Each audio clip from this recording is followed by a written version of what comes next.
She'll absolutely crumble when she sees these. My husband William laughed to his friend Paulo, waving the divorce papers like a trophy. I bet you $50 Jennifer won't last 2 minutes without sobbing. I signed those papers without a single tear, then calmly handed him an envelope. His smug grin vanished when he read the words, "Sippoina for credit fraud" across the top.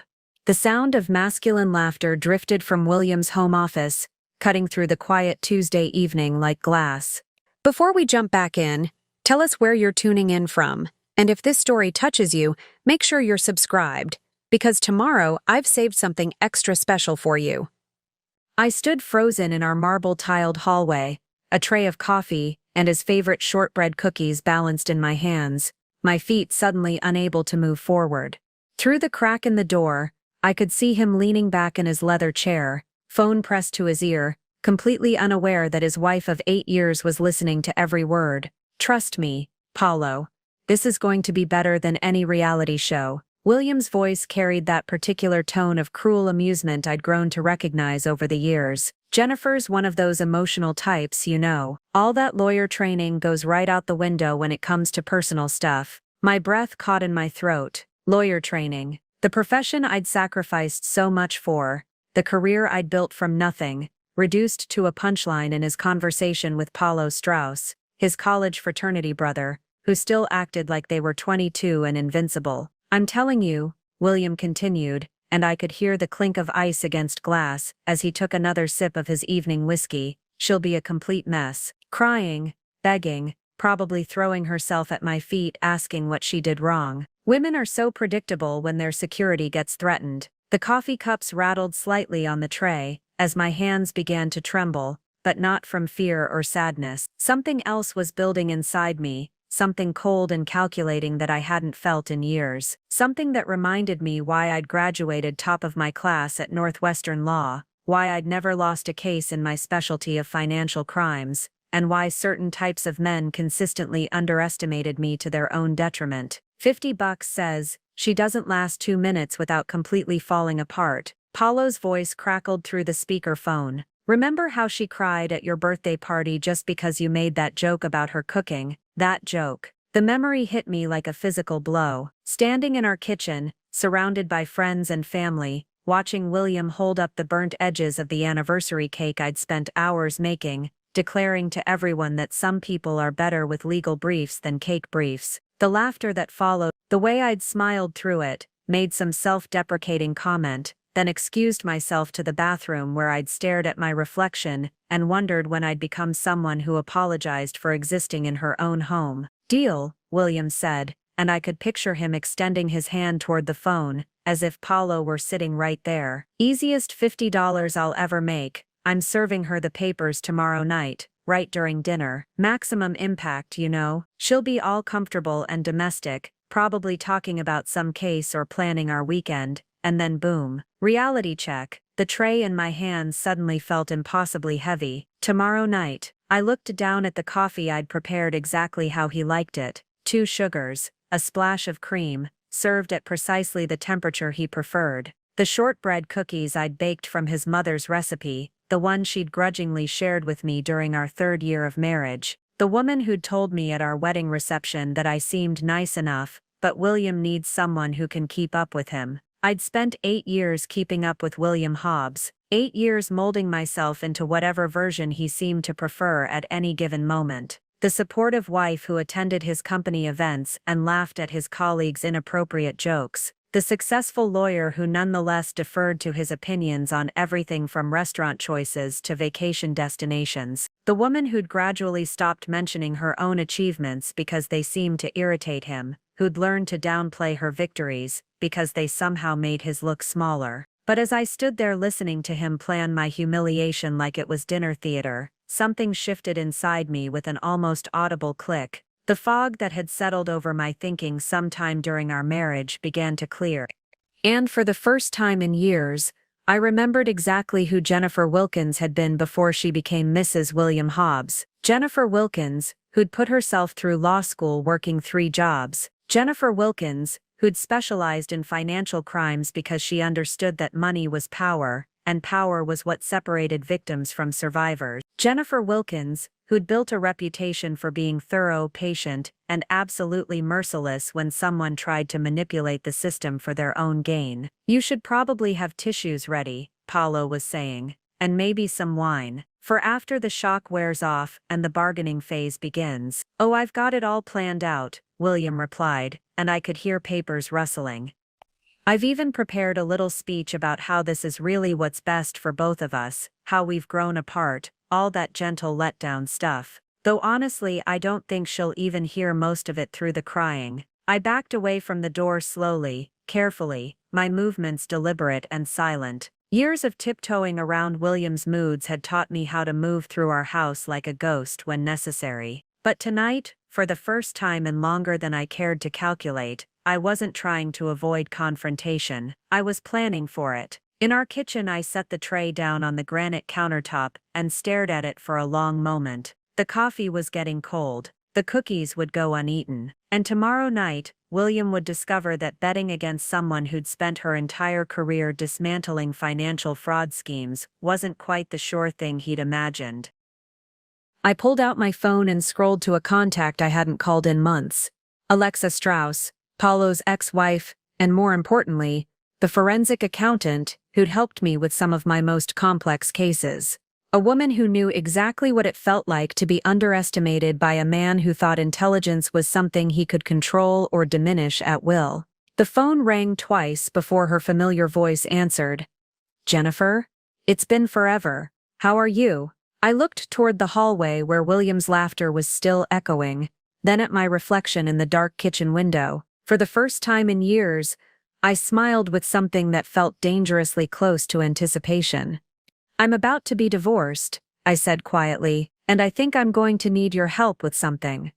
The marriage hadn't always been a performance. There was a time when William's confidence had felt protective rather than suffocating, when his ambition had seemed like something we shared instead of something that diminished my own. I could still remember our third date, sitting in that little Italian restaurant near my law school, watching his eyes light up as I explained a particularly complex case I was working on. He'd leaned forward, genuinely interested, asking questions that showed he was actually listening. "You're going to be incredible," he'd said that night, reaching across the table to touch my hand. "I can already picture you in 10 years partner at some prestigious firm, taking down white-collar criminals left and right." How naive we'd both been, thinking we could see 10 years into the future. The erosion had been so gradual, I'd barely noticed it happening. It started with small suggestions that felt like care. "Maybe don't mention the Morrison case at dinner tonight," he'd say, before we went out with his colleagues. "You know how sensitive David is about his company's compliance issues." Or, "Honey, you're getting a little intense about work stuff. People are here to relax." I'd thought he was helping me navigate social situations, teaching me the unspoken rules of his world.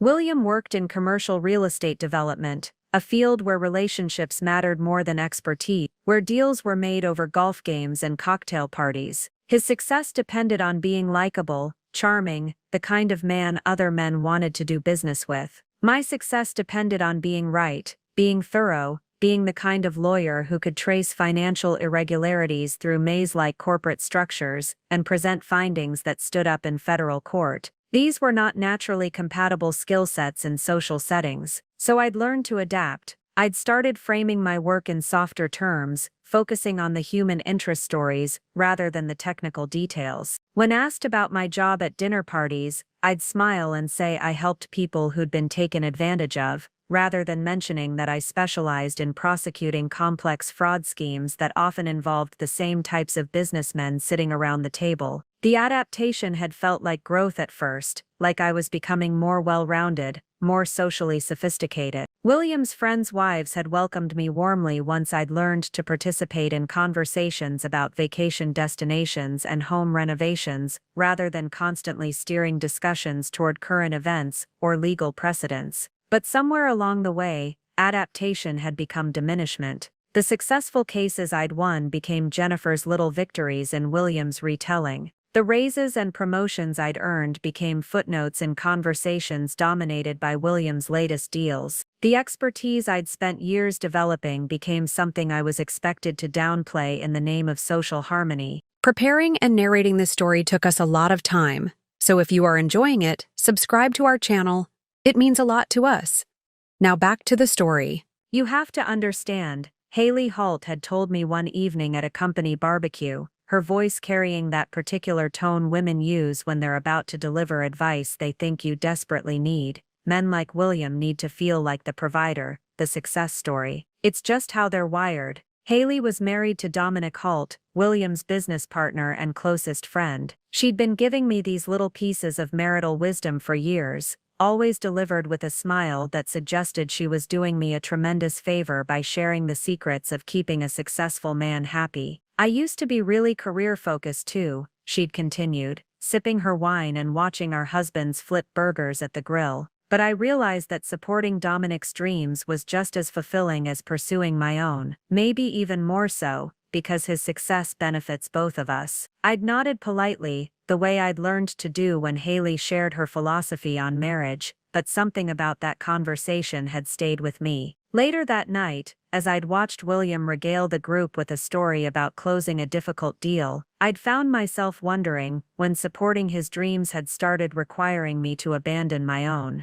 The questioning might have remained just that, quiet doubts that surfaced occasionally and were quickly suppressed, if not for the incident at the Meridian Hotel. William's firm had been celebrating the completion of their largest development project to date, a mixed-use complex that had taken 3 years to bring to fruition. The party was elegant, expensive, the kind of event where appearances mattered more than substance. I'd been standing near the bar, making polite conversation with one of the investors' wives, when I'd overheard William talking to a group of potential clients. He was describing the challenges they'd faced during the project, the regulatory hurdles and financing complications that had threatened to derail everything. The key, he was saying, his voice carrying that authoritative tone he used when he was in full sales mode, is having the right legal team. You need lawyers who understand the business side, not just the technical stuff. We were lucky to find a firm that could think strategically. He was talking about the legal work I'd done for them, hours upon hours of contract review, regulatory compliance research, and risk assessment that had saved them from what could have been catastrophic delays. Work I'd done largely pro bono, because William had convinced me it would be good for my career to have such a high-profile client on my resume.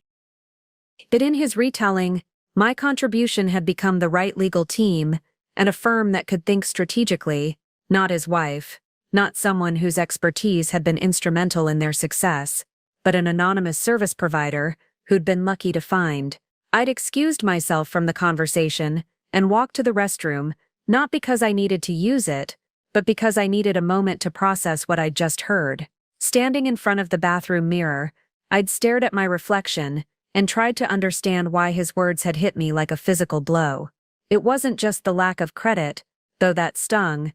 It was the casual ease with which he'd erased me from a story that couldn't have existed without me.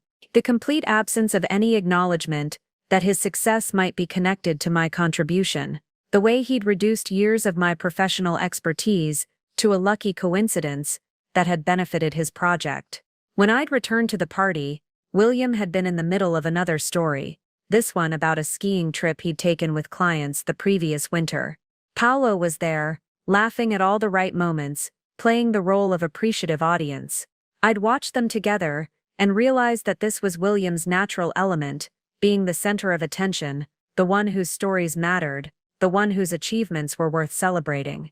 And I'd realized, with a clarity that was both sudden and devastating, that in his world, there was only room for one success story per marriage, and it had never occurred to him that it might not be his. After the Meridian Hotel incident, I started paying attention in a way I hadn't before. Not the hyper-vigilant attention of someone walking on eggshells, which I'd perfected years ago, but the focused, analytical attention I used in my professional life. I began treating my marriage like a case study, collecting evidence not for any particular purpose, but simply because patterns had always fascinated me. The first thing I noticed was how William's stories changed depending on his audience. With his business associates, our vacation to Portugal became a solo adventure, where he discovered an amazing investment opportunity while exploring on my own. With his college friends, our joint decision to renovate the kitchen became his vision to upgrade our lifestyle, despite my initial resistance. With his family, my promotion to senior partner became a happy coincidence that would help support William's expansion plans. I wasn't being maliciously erased from these narratives, I realized. I was being edited for maximum impact, like a director cutting scenes that didn't serve the story they were trying to tell. The story where William was the protagonist, the decision-maker, the one whose life was worth documenting. The realization might have been easier to bear if it had been limited to public settings, but it had seeped into our private life too. When I'd mentioned wanting to take a sabbatical to write a book about financial crime patterns I'd observed, William had smiled indulgently and suggested I wait until things settled down with the business. When I'd been invited to speak at a conference in Chicago, he'd worried aloud about me being gone during such a busy time, though he'd attended 3 conferences himself that year. "You know I support your career," he'd say whenever I brought up these concerns, "but timing is everything. We have to be strategic about these opportunities." Strategic, it was one of his favorite words, and he wielded it like a weapon disguised as wisdom. Everything had to be strategic. My speaking engagements, my case selections, even my friendships. Relationships that didn't somehow benefit William's network were gradually deemed distracting or not the best use of your time. I'd lost touch with Kendra Strauss, my law school study partner, after William had suggested that spending time with struggling solo practitioners might impact how people perceived my own success. I'd stopped attending the monthly dinners with my former colleagues after he'd pointed out that shop talk made me less engaging at his company events. One by one, the relationships that had sustained me before William had been analyzed, found wanting, and quietly eliminated. The most insidious part was how reasonable it all sounded. William never demanded anything, never issued ultimatums. He simply presented logical arguments for why certain choices would be better for both of us, why some sacrifice now would lead to greater rewards later, why my individual interests needed to be balanced against our shared goals. Except our shared goals, I was beginning to realize, always seemed to align perfectly with William's individual interests. When had I last made a decision that benefited me but inconvenienced him? When had he last adjusted his plans to accommodate mine? The question became impossible to ignore, after what I started thinking of as the Justin incident. Justin Wilkins, my younger brother, had called me in tears one evening. His startup company was collapsing, and he was facing personal bankruptcy. He needed a lawyer, specifically one who understood both business law and financial crimes, because his business partner had apparently been siphoning funds through a series of shell companies. "I can't afford your usual rates," Justin had said, his voice thick with shame and desperation. "But Jennifer, you're the only person I know who might be able to figure out what happened and maybe salvage something from this mess." I'd told him yes immediately. He was my brother, and he needed help I was uniquely qualified to provide. But when I'd mentioned it to William over dinner, his response had been swift and certain.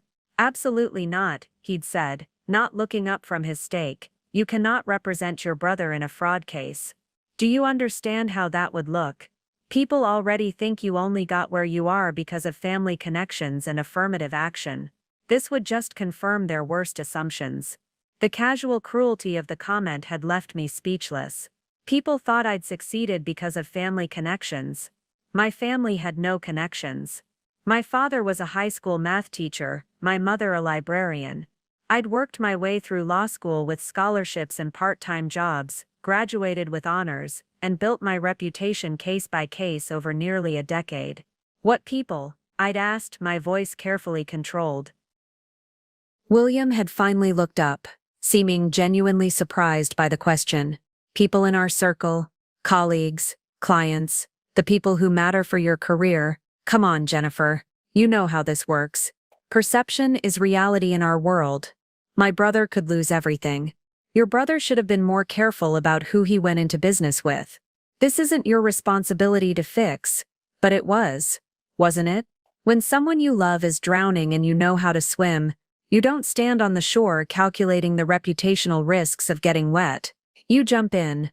I'd helped Justin anyway, but quietly working evenings and weekends to untangle the financial mess his partner had created. I'd found evidence of systematic fraud that ultimately led to criminal charges and allowed Justin to recover most of his stolen assets. It had been some of the most satisfying work I'd done in years, using my skills to protect someone I cared about, rather than simply generating billable hours for corporate clients. William never asked about the case, never inquired whether I'd been able to help my brother. It was as if Justin's crisis had simply ceased to exist once William had declared it off limits. When Justin called to thank me, sobbing with relief as he described how my work had saved his company, William was in the room but continued watching television as if nothing was happening. That night, lying in bed beside my husband, I'd stared at the ceiling and tried to understand when I'd become someone who needed permission to help her own family. When had my professional judgment become subordinate to William's social calculations? When had I started measuring my actions by their potential impact on his reputation rather than their alignment with my own values?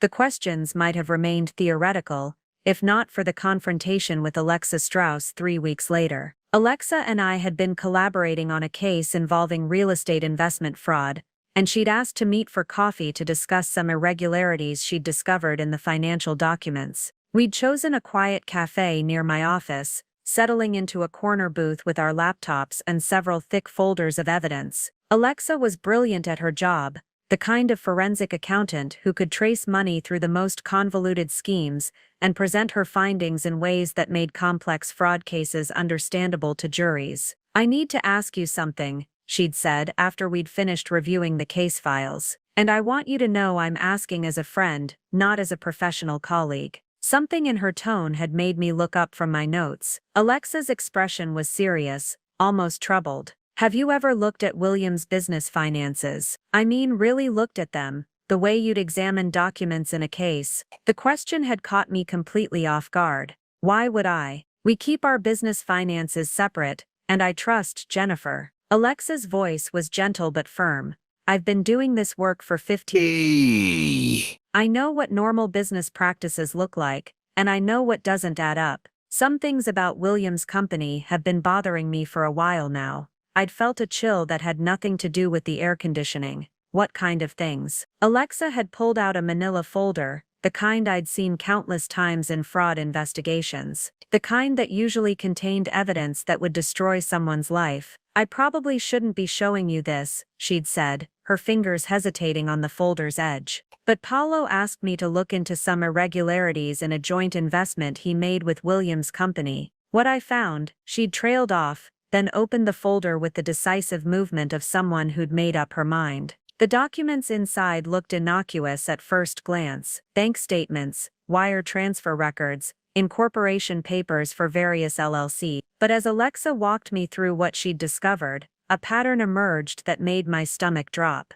William's company had been creating shell entities, moving money between accounts in ways that obscured the actual source and destination of funds. Classic techniques for hiding financial irregularities. It could be tax avoidance, Alexa had said carefully. Aggressive but not necessarily illegal. But some of these transactions, she'd pointed to a series of wire transfers. These don't make sense unless someone's trying to hide money from investors, or creditors, or spouses. I'd stared at the papers, my legal training warring with something deeper and more primitive. This was my husband, the man I'd shared a bed with for 8 years, who knew how I liked my coffee, and that I couldn't sleep without the bedroom window cracked open. The man who'd held me through my father's cancer scare, who'd surprised me with flowers on random Tuesdays just because. "There has to be an explanation," I'd heard myself saying. "William's not a criminal, he's just ambitious, maybe overly aggressive with tax strategies, but that's not the same thing as fraud." Alexa had nodded, but her expression remained troubled. "Jennifer, I've worked on enough cases to know the difference between aggressive accounting and deliberate deception. These structures aren't designed to minimize taxes. They're designed to hide money. The question is from who?" I'd gathered up the papers with shaking hands, telling Alexa I needed time to process what she'd shown me. But even as I'd driven home that evening, I'd been formulating excuses, explanations, reasons why what looked like fraud might actually be something innocent. Maybe William was planning a surprise investment for our anniversary. Maybe he was setting aside money for a down payment on the vacation home we'd talked about. Maybe he was being overly cautious about protecting assets in an increasingly litigious business environment. The rationalizations had come so easily, each one more creative than the last. I'd always been good at constructing arguments, at finding alternative explanations for suspicious facts. It was a skill that served me well in court, but apparently it could also be turned inward, used to defend against truths I wasn't ready to accept. Over the next several days, I'd found myself watching William with new eyes, looking for signs that might confirm or refute what Alexa had shown me. But William was the same as always, charming at breakfast, focused on work during the day, attentive during our evening conversations about everything except business finances. "How was your day?" he'd ask over dinner, and I'd tell him about my cases while he nodded and asked follow-up questions that showed he was listening. He'd share funny stories from his office, complain about difficult clients, discuss weekend plans with the easy familiarity of a long marriage. Nothing in his behavior suggested guilt or deception. If anything, he seemed more relaxed than usual, more affectionate. He'd started bringing me coffee in bed again, something he'd done early in our relationship, but had gradually stopped. He'd been suggesting date nights, weekend getaways, romantic gestures that reminded me why I'd fallen in love with him in the first place. "I've been thinking," he'd said, one evening as we'd walked through our neighborhood after dinner, "maybe we should take that trip to Italy we always talked about. You've been working so hard, and I know I haven't been as supportive as I should be of your career." The comment had caught me off guard, both because it was unexpectedly thoughtful and because it seemed to acknowledge something he'd never admitted before, that his support of my career had been less than wholehearted. "That sounds wonderful," I'd said, squeezing his hand as we'd paused under a streetlight. "But can you afford to take time off right now? I thought you were in the middle of several big deals." "There's always going to be another deal," he'd replied, and there had been something in his voice, a weariness I hadn't heard before.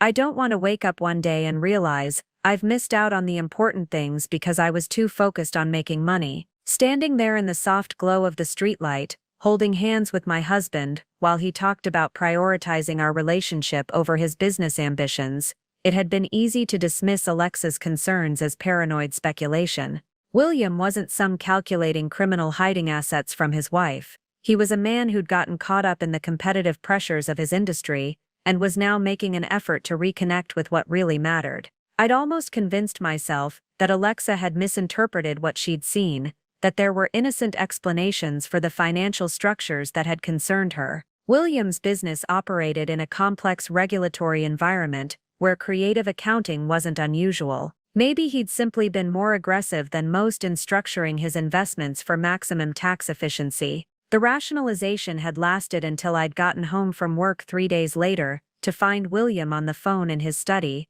speaking in the low, urgent tones he used for serious business conversations. I'd been about to knock on the door to let him know I was home, when I'd heard him say something that had stopped me cold. "No, she has no idea about the second set of books. Jennifer's good at her job, but she focuses on other people's financial crimes, not her own husband's business practices. And even if she did start asking questions, I've been managing her access to information for years." I'd stood frozen in the hallway, the grocery bags I'd been carrying suddenly weighing 1,000 pounds. Second set of books, managing her access to information. The words had echoed in my mind like a death sentence. "The beauty of being married to a financial crimes lawyer," William had continued, and I could hear the smile in his voice, "is that she thinks she'd automatically know if anything illegal was happening under her own roof. It's the perfect cover, actually. No one suspects the compliance expert's husband of running a fraud scheme." The conversation had continued, but I'd stopped listening. Something inside me had simply shut down, a protective mechanism kicking in to prevent complete emotional collapse. I'd walked to the kitchen, put away the groceries with mechanical precision, and started preparing dinner as if nothing had happened. When William had emerged from his study 20 minutes later, I'd smiled and asked about his day. He'd kissed my cheek, complimented the smell of the roast I was preparing, and helped set the table while chatting about a movie he thought we might enjoy over the weekend. I'd responded to all of it normally, laughing at his jokes, agreeing to the movie plans, discussing which wine would pair best with dinner. But some fundamental part of me had disconnected, stepping back to observe this performance of marital normalcy with the detached interest of an anthropologist studying a foreign culture. Later that night, lying in bed next to my husband as he slept peacefully beside me, I'd stared at the ceiling and tried to process what I'd learned. William wasn't just hiding money from me, he was actively using our marriage, using my professional reputation, as cover for criminal activity, and he'd been doing it for years, casually manipulating my access to information, while counting on my trust and professional blind spots to keep me from discovering the truth. The man I'd married, the man I'd built a life with, had been systematically deceiving me while using my own expertise as a shield for his crimes. And the most devastating part wasn't even the betrayal itself, it was the realization that I'd been so thoroughly managed, so carefully handled, that I'd never even suspected I was living with a criminal. The next morning, I'd woken up with a clarity that surprised me. No more rationalizing, no more excuses. I knew what I'd heard, and I knew what it meant. The question now wasn't whether William was committing fraud, it was what I was going to do about it. I'd made coffee and sat at our kitchen table, the same table where we'd shared thousands of meals, discussed vacation plans, and celebrated promotions. But now it felt like a crime scene, every familiar object tainted by the knowledge that I'd been living with a stranger who'd been using me as an unwitting accomplice. William had come downstairs in his usual rush, grabbing his travel mug and kissing my forehead in the perfunctory way of long-married couples. Running late for a breakfast meeting, he'd said, straightening his tie, "Don't wait up tonight. I'll probably be stuck at the office until 10 or 11. I'd nodded and smiled, the same response I'd given hundreds of times before. But this time, I'd been calculating. If he was going to be out late, I'd have time to do what needed to be done. Actually, I'd said, my voice carefully casual, would you mind if I used your study tonight? I need to spread out some case files for that Morrison appeal, and the dining room table isn't big enough. William had paused in the doorway, and for a moment, I'd thought he might refuse. But then he'd shrugged. Sure, just don't move anything around too much. You know how I am about my filing system. His filing system. The irony would have been amusing if it wasn't so infuriating. I'd spent the day in court, but my mind had been elsewhere, constructing a plan with the same methodical precision I used for complex litigation strategies. I knew William's habits, his routines, his passwords. He'd grown comfortable over the years, sloppy in the way that people become when they believe they're completely safe from discovery. That evening, I'd waited until I was certain he wouldn't return unexpectedly, then I'd gone to work. William's study was his sanctuary, the one room in our house that he'd insisted on decorating himself. Dark wood paneling, leather-bound books he'd never read, and a massive desk that made him feel important during video calls. His computer wasn't even password protected. After all, who was going to access it?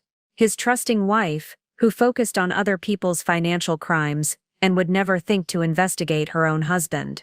What I'd found had been worse than I'd imagined. Alexa's discovery had been just the tip of the iceberg. William had been running multiple schemes simultaneously, skimming from investor funds, creating fake construction costs to inflate project budgets, and establishing offshore accounts that his business partners knew nothing about. The documentation was meticulous, almost obsessively detailed. He'd kept records of everything: bank transfers, fake invoices, communications with co-conspirators. It was the kind of comprehensive evidence that prosecutors dreamed of finding, the sort of paper trail that made fraud cases slam dunks in federal court. But the most devastating discovery had been a folder labeled insurance policies. Inside, I'd found documents that had nothing to do with property or liability coverage. They were contingency plans, detailed strategies for what William would do if his schemes were ever discovered. The first plan involved fleeing the country. William had already established bank accounts in 3 different countries with non-extradition treaties, and he'd been slowly moving money offshore for months. The second plan was even more chilling. If he couldn't escape, he would claim that I had been the mastermind behind the fraud schemes, using my legal expertise to design the criminal enterprise while he served as my unwitting frontman. He'd even prepared forged documents to support this narrative, Emails that appeared to be from me containing detailed instructions for money laundering, fake legal memos analyzing the best jurisdictions for hiding assets, and altered financial records that made it look like I'd been the one directing the fraudulent transactions. William hadn't just been stealing money, he'd been preparing to destroy my life if his crimes were ever exposed, to sacrifice my freedom and reputation to save himself. The man who'd once promised to love and protect me had spent months constructing an elaborate plan to frame me for his crimes. I'd printed everything, every bank statement, every forged document, every email that showed the true scope of his criminal enterprise. The evidence filled 3 boxes by the time I was finished, a comprehensive record of systematic fraud that would be impossible to explain away or rationalize. As I'd worked through the night, copying files and organizing evidence, I'd felt something I hadn't experienced in years, the satisfaction of using my skills for something that mattered personally. This wasn't just another case, another client paying me to solve their problems. This was my life, my future, my freedom that I was protecting. By dawn, I'd had everything I needed to destroy William's schemes and protect myself from his contingency plans. But I'd also realized something else: simply exposing his crimes wouldn't be enough. He'd been planning to betray me in the most fundamental way possible, to make me pay for his greed and dishonesty.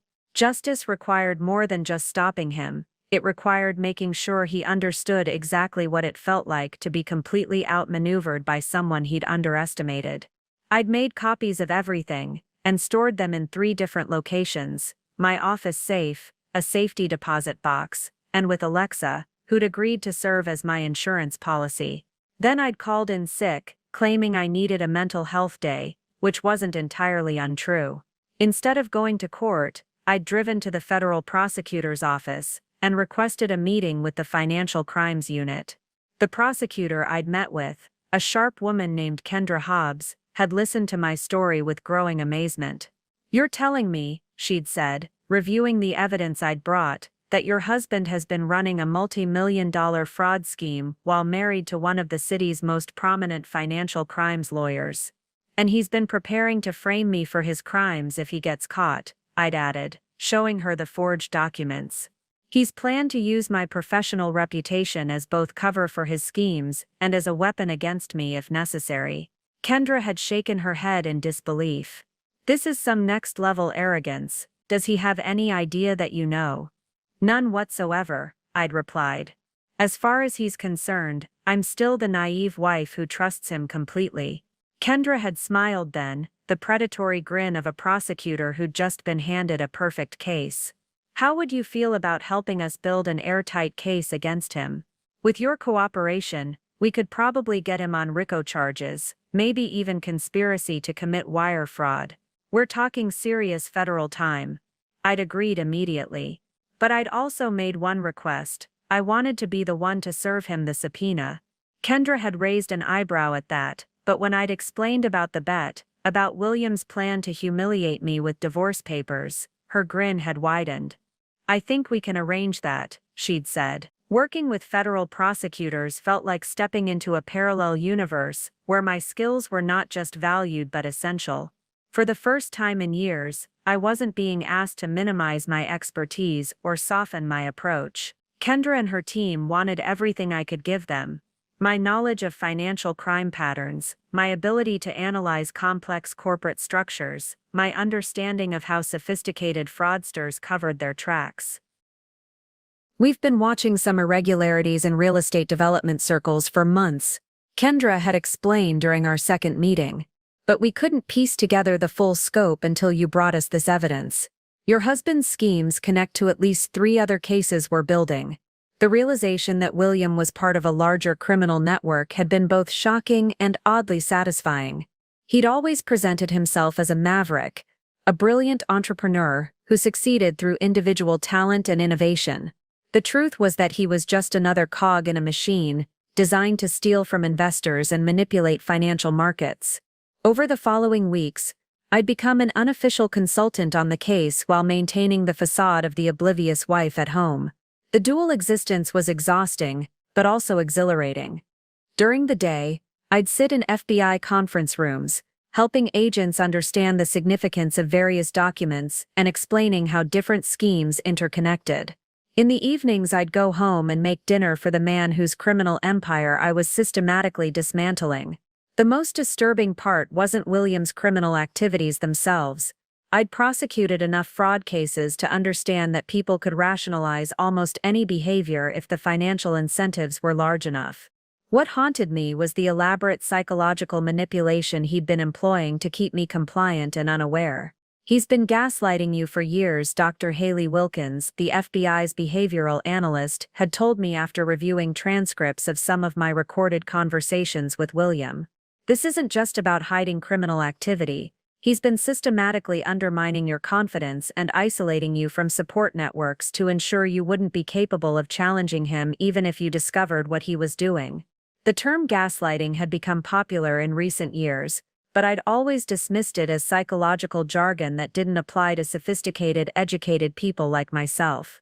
Hearing a federal behavioral expert explain how William had been employing classic manipulation techniques was like having someone explain how a magic trick worked, suddenly obvious in retrospect but impossible to see while it was happening.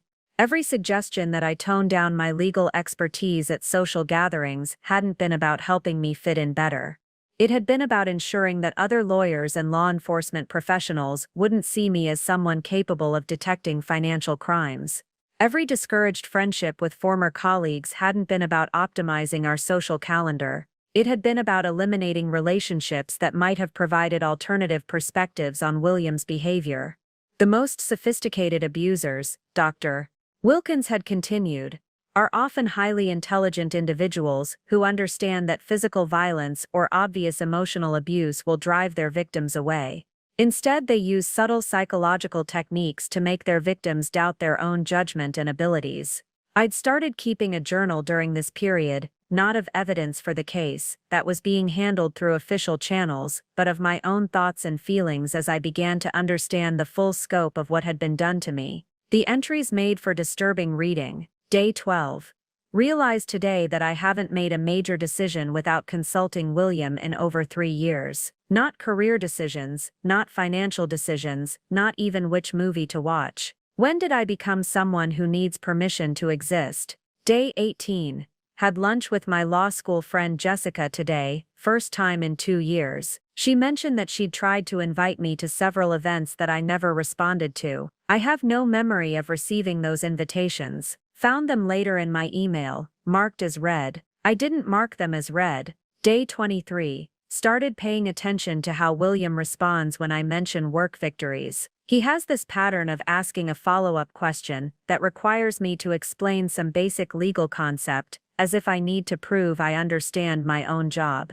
Then he nods approvingly like he's grading my performance. How did I not notice this? The journal entries revealed a pattern of progressive erosion that had been so gradual I hadn't recognized it was happening. William hadn't suddenly transformed from a supportive husband into a manipulative criminal. He'd been both from the beginning, carefully calibrating his behavior to ensure I remained useful to his schemes while never becoming a threat to them. But something else was happening, as I worked with the federal team and began to understand the full scope of William's deception. The professional confidence that had been slowly leached away over 8 years of marriage was returning, stronger than before. I wasn't just the victim of a fraud scheme, I was the key to solving it. My expertise wasn't something to be hidden or apologized for, it was a weapon. "You're different," Alexa had observed during one of our coffee meetings. We'd been careful to maintain our normal friendship activities to avoid arousing William's suspicion, but our conversations had taken on a new undercurrent of shared purpose. "You seem more like the person I met when we first started working together." She was right. I'd started speaking up in meetings again, offering opinions without first gauging the room's reaction. I'd stopped automatically deferring to William's preferences about everything from restaurant choices to weekend plans. Most importantly, I'd stopped apologizing for taking up space in my own life. The transformation wasn't just psychological, it was practical. I'd opened my own bank account for the first time since our marriage, using a different bank where William had no connections. I'd reconnected with colleagues he'd slowly encouraged me to distance myself from. I'd even started making decisions about my career without consulting him first. I'm thinking about taking that speaking engagement in Denver next month. I'd mentioned casually over dinner one evening. William had looked up from his phone, clearly surprised. The one you mentioned a few weeks ago. I thought we decided the timing wasn't ideal. You decided the timing wasn't ideal, I'd corrected gently. I've decided it's a good opportunity. He'd stared at me for a moment, as if trying to figure out what had changed. But he couldn't ask directly without admitting that he'd expected to have veto power over my professional decisions. Instead, he'd simply nodded and returned to his phone, though I'd noticed him watching me more carefully over the following days. The most liberating realization was that William's power over me had always been largely illusory. He'd convinced me that I needed his approval, his guidance, his protection from my own poor judgment. But the evidence of my own competence was overwhelming once I stopped allowing him to define it for me. I'd built a successful career, maintained important relationships, and made sound decisions for years. I just hadn't been giving myself credit for any of it. Now, sitting in FBI conference rooms and helping to build what would become one of the largest financial fraud cases in the district's history, I was finally remembering who I'd been before William convinced me I was someone smaller. The federal investigation moved forward with the methodical precision of a military operation, and I found myself at the center of it all. Kendra had assigned me an FBI handler, Agent Dominic Strauss, who coordinated my dual role as both cooperating witness and undercover intelligence gatherer. The irony of his surname wasn't lost on me. Another Strauss helping me navigate the wreckage of my marriage, just as Alexa had been the first to sound the alarm. "We need you to maintain absolute normalcy at home," Dominic had explained during one of our weekly briefings. "William can't suspect anything has changed. That means continuing to play the supportive wife while we build the case." The performance required skills I'd never known I possessed. Every morning, I'd wake up next to a man I now knew was a criminal, make him coffee, and ask about his day with genuine-seeming interest. Every evening, I'd listen to him complain about business challenges, while knowing that those challenges involved hiding stolen money and evading federal detection. But I wasn't just playing a role anymore. I was gathering intelligence. The FBI had provided me with sophisticated recording equipment, devices so small and advanced, they seemed like something from a spy movie. A pen that recorded conversations, a brooch that transmitted audio to a receiver in my car. Even my wedding ring had been replaced with an identical copy that contained a listening device. The beauty of this setup, Dominic had explained, is that criminals are often most careless around their families. They assume domestic spaces are safe spaces. William has no idea that everything he says in your presence is being documented by federal agents. The recordings were devastating. William's casual conversations about moving money offshore, his discussions of fake invoices and shell companies, his boasts about fooling investors and regulatory agencies, all of it captured in crystal-clear audio that would be impossible to explain away in court. But perhaps the most damaging evidence came from his phone conversations with co-conspirators. William had grown comfortable taking business calls in my presence, assuming I was too focused on domestic activities to pay attention to financial details. He was wrong. One evening, while I'd been folding laundry in the bedroom, William had taken a call from Paulo about moving assets to avoid an upcoming audit. "Don't worry about Jennifer," he'd said, glancing at me briefly. "She's completely absorbed in her own cases. As long as I keep her busy with housework and social obligations, she doesn't have time to think about anything else." The casual dismissal should have hurt, but instead, it filled me with cold satisfaction. Every condescending comment was being recorded, every arrogant assumption documented for posterity. William thought he was managing me, but he was actually providing evidence for his own prosecution. The most challenging part wasn't the emotional toll of living with a criminal, it was maintaining the facade of ignorance when William's behavior became increasingly suspicious. He'd started working longer hours, taking more business trips, and having hushed phone conversations that stopped abruptly when I entered the room. "I think he's getting nervous about something," I'd reported to Dominic during one of our meetings. "He's been asking me weird questions about my schedule, wanting to know when I'll be working late or traveling for cases." Dominic had frowned at that. "He might be planning something. We need to accelerate our timeline." The acceleration involved a new level of risk. Instead of just passively recording William's conversations, I was now actively seeking out information about his criminal activities. I'd started asking casual questions about his business associates, expressing interest in his upcoming deals, even volunteering to help with paperwork when he seemed overwhelmed. "You're so good with financial documents," I'd told him one evening, offering to review contracts for a new development project. "But I know how busy you are. I could at least organize things for you, make sure everything's properly filed." William had hesitated for a moment, and I'd held my breath, wondering if I'd pushed too hard. But then he'd smiled and handed me a stack of papers.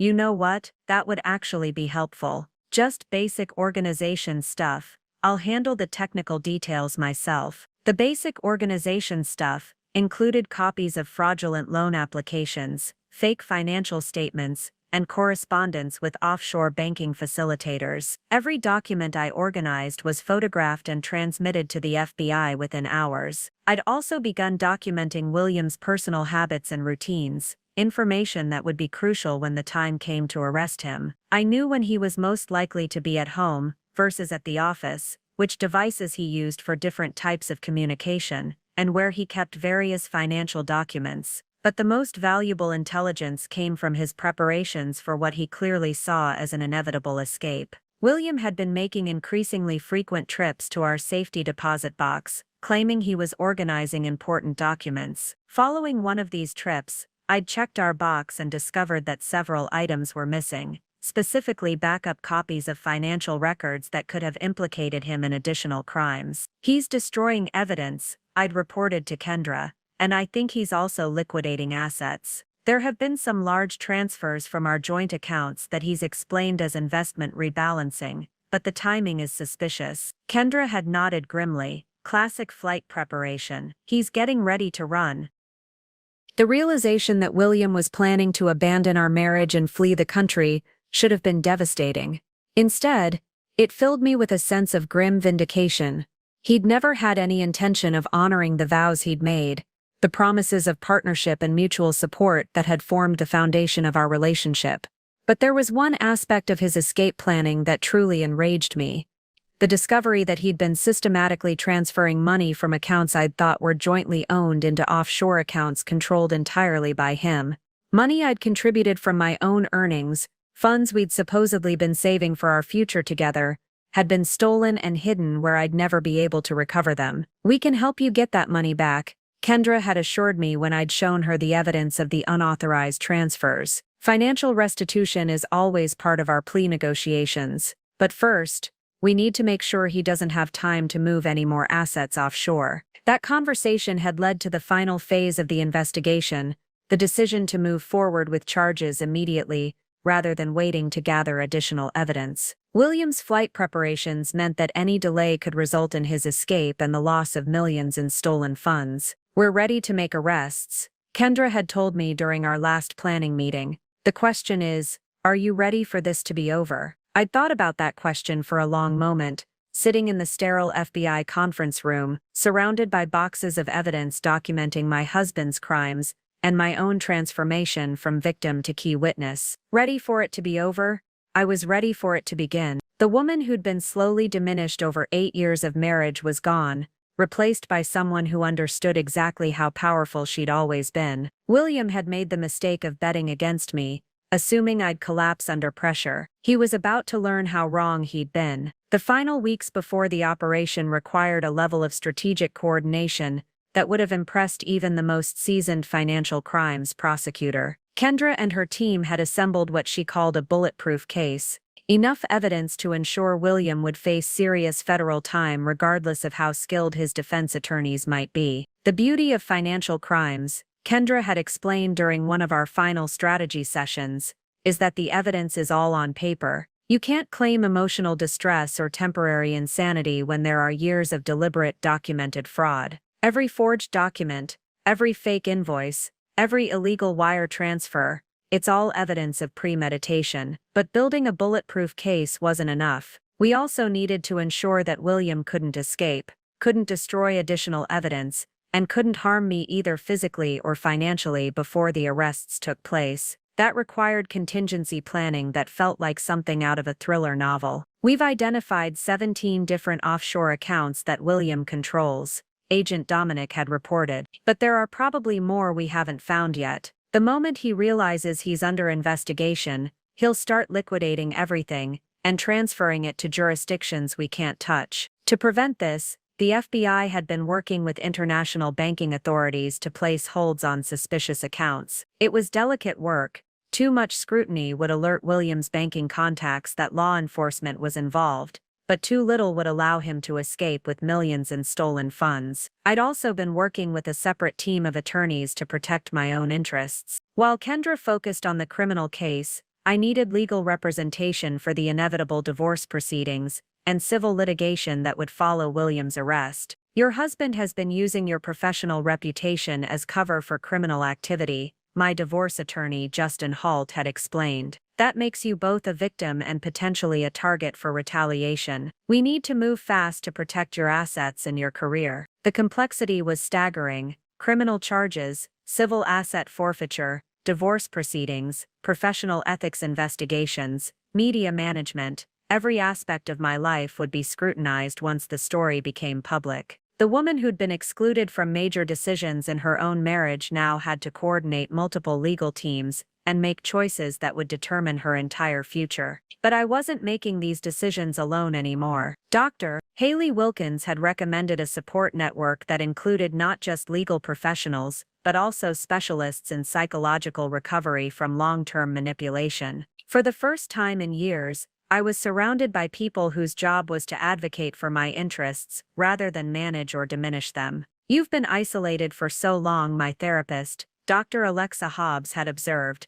that you've forgotten what it feels like to have people genuinely on your side. Part of your recovery will involve learning to trust your own judgment again, but also learning to accept support from others. The most challenging aspect wasn't the legal complexity. It was maintaining the performance at home, while William grew increasingly suspicious. He'd started asking more pointed questions about my schedule, my cases, even my conversations with friends. His control mechanisms were activating as he sensed something was changing, even if he couldn't identify what. "You seem different lately," he'd said, one evening over dinner, his tone carefully casual. "More distracted. Is everything okay at work?"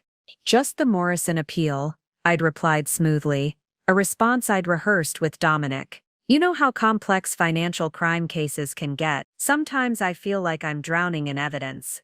The irony was delicious. I was indeed drowning in evidence, just not the kind William imagined, but his suspicions were becoming more dangerous. I'd started noticing that items in my home office had been moved slightly, suggesting he was searching through my papers when I wasn't home. My computer showed signs of being accessed, though I'd been careful to keep all sensitive materials on FBI-provided devices. "He's conducting counter-surveillance," Dominic had warned me. "Classic behavior for someone who's starting to feel threatened. We may need to move our timeline up even further." The acceleration meant sacrificing some of the additional evidence they'd hoped to gather, but it also meant reducing the risk that William would discover the investigation before we were ready to act. Every day the operation continued was another day he might find something that would send him fleeing to a non-extradition country. The final piece of the preparation involved the subpoena itself. Kendra had worked with the court to ensure that the charges would be filed, and the arrest warrant issued on the same day William planned to serve me with divorce papers. The timing would be crucial.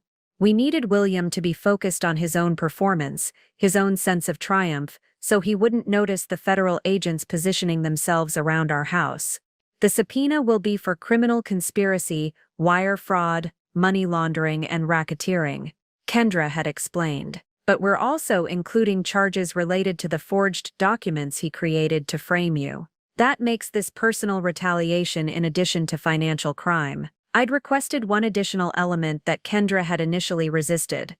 I wanted the arrest to happen in front of Paulo and any other friends William had invited to witness my supposed humiliation. If he was planning to make my divorce into entertainment for his social circle, then his arrest would become entertainment for mine. "It's not standard procedure," Kendra had said. Usually we prefer to make arrests when there are minimal witnesses. William's betting that I'll be too weak and emotional to handle divorce papers, I'd replied. I want his friends to see exactly how wrong he was about my strength. In the end, she'd agreed. The operation would proceed exactly as William had planned it, with one crucial difference. Instead of me breaking down in tears, they'd all witness William being arrested for federal crimes, while I calmly handed him legal documents that would destroy his remaining freedom. But perhaps the most satisfying aspect of the preparation was the discovery that William's own arrogance had created the perfect conditions for his downfall. His decision to bet on my emotional collapse, his certainty that he could manipulate and control me indefinitely, had blinded him to the possibility that I might be more formidable than he'd ever imagined. Narcissist, Dr. Wilkins had explained, often can't conceive of their victims as independent actors with their own agency and capabilities. William sees you as an extension of himself, not as a separate person with your own skills and resources. That blind spot is going to destroy him. As the final day approached, I felt a calm that surprised me. No anxiety, no second guessing, no fear about the consequences. William had spent years convincing me that I was weak, dependent, incapable of surviving without his guidance and protection. Tomorrow he would learn that the woman he'd been systematically underestimating was about to teach him the most expensive lesson of his life. The morning of what William thought would be my humiliation began like any other day, in our carefully choreographed marriage. I woke up at 6, made coffee exactly the way he preferred it, and asked about his schedule with the same genuine interest I'd been performing for months. But today, every gesture felt charged with significance, every word carefully calibrated for maximum impact. Big day ahead, I'd asked, handing him his travel mug as he straightened his tie in the hallway mirror. William had smiled with the particular satisfaction of a man who believed he was about to win a decisive victory. You could say that. Paolo's coming by around 7 tonight, and we're going to have a serious conversation about our future. Sounds important, I'd replied, maintaining perfect eye contact. Should I prepare anything special for dinner? Don't worry about dinner, he'd said, his tone carrying that familiar edge of condescension. This won't take long. Paolo just wants to witness something. The way he said witness made it clear he was savoring the anticipation of my emotional breakdown. 8 years of marriage, and he was planning to turn my devastation into entertainment for his college friend. The casual cruelty would have been breathtaking if I hadn't already spent months documenting far worse behavior. But what William didn't know was that I had my own audience arranged. Alexa would be arriving at 6:45, ostensibly to drop off some work documents, but actually to serve as my witness and support. Agent Dominic would be positioned in an unmarked car across the street, ready to coordinate the arrest with perfect timing. And Kendra would be monitoring everything from the FBI field office, prepared to move the moment William made his anticipated presentation. After William left for work, I'd spent the day in a state of heightened focus that reminded me of preparing for major court appearances. Every detail had been planned, every contingency considered. I'd even chosen my outfit with strategic precision,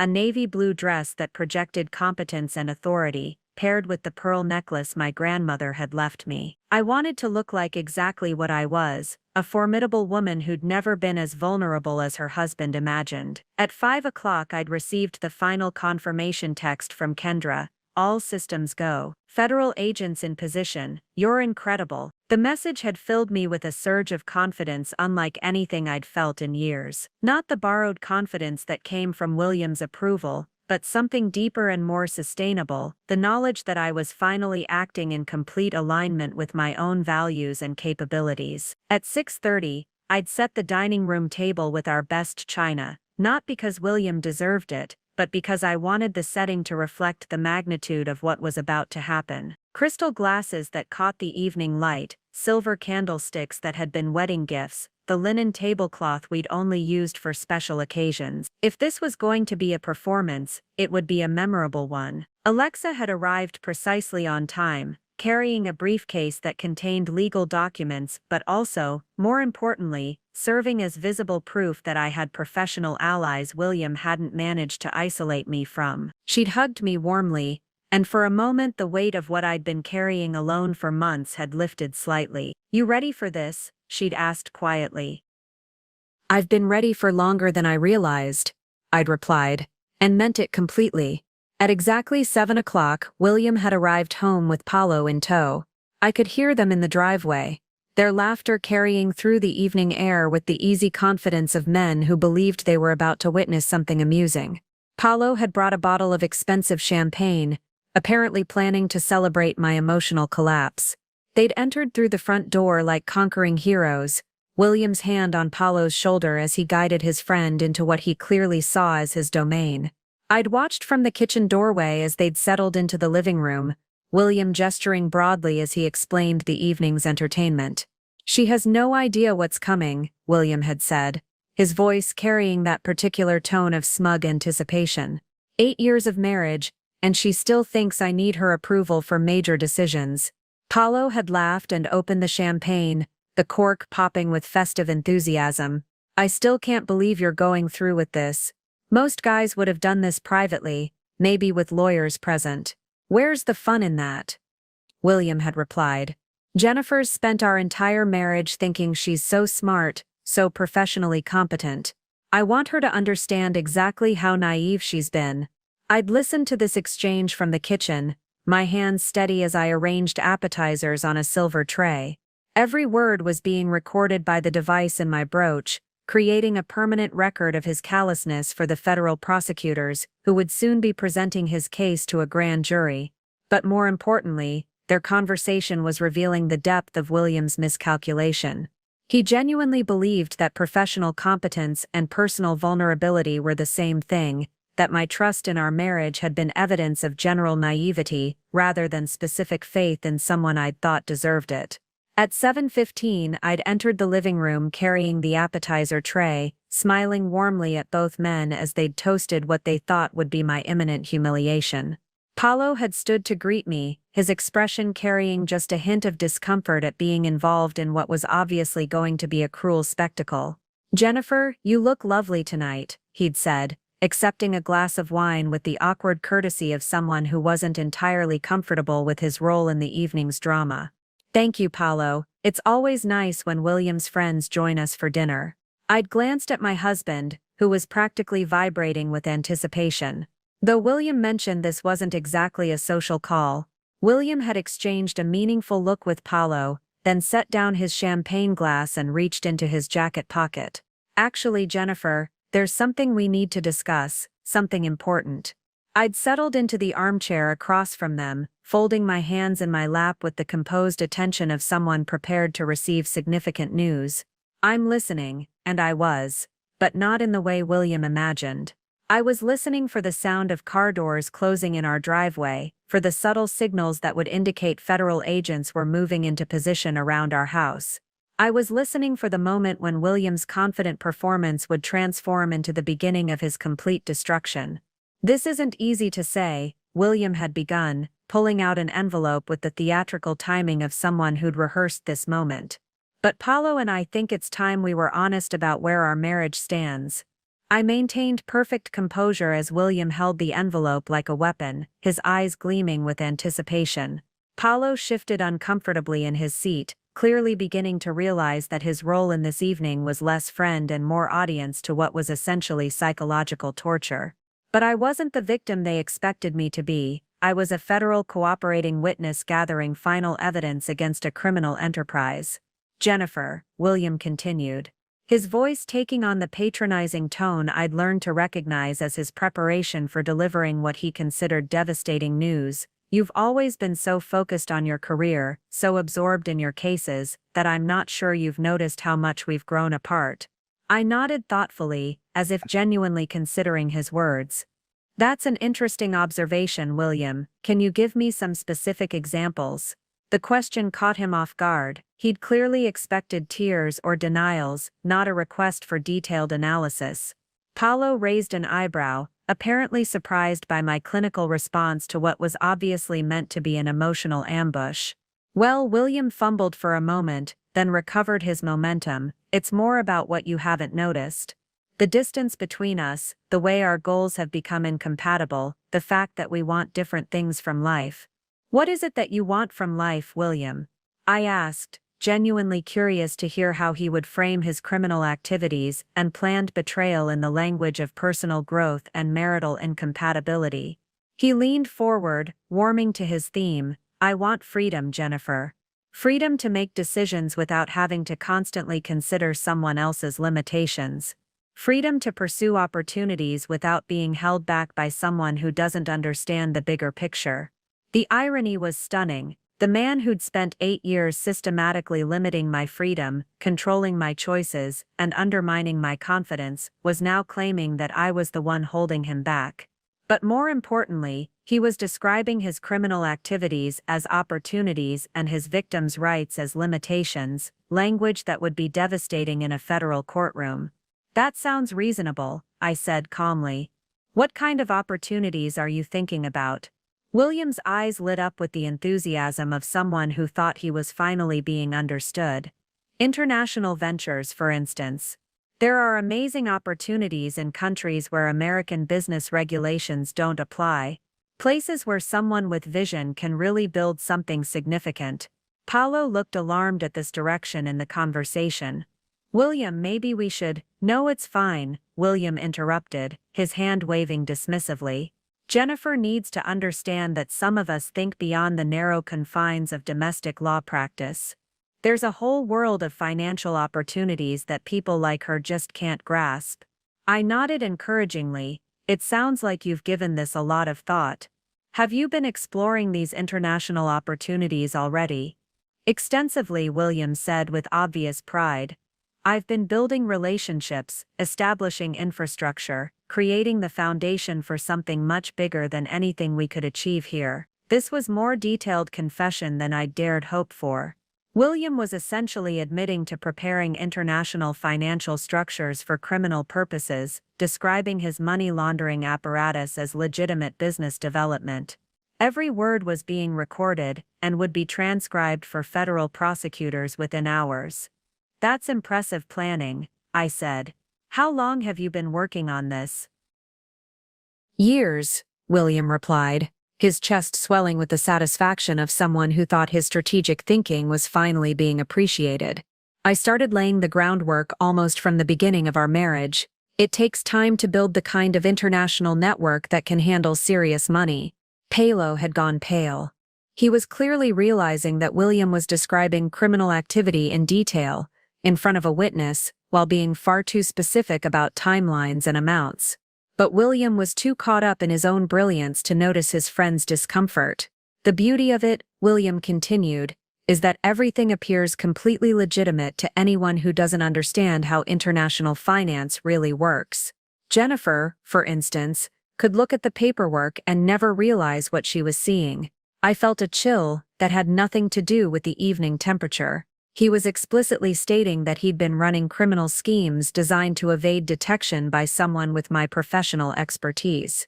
The admission was so damning that even experienced federal prosecutors would be shocked by his casual arrogance.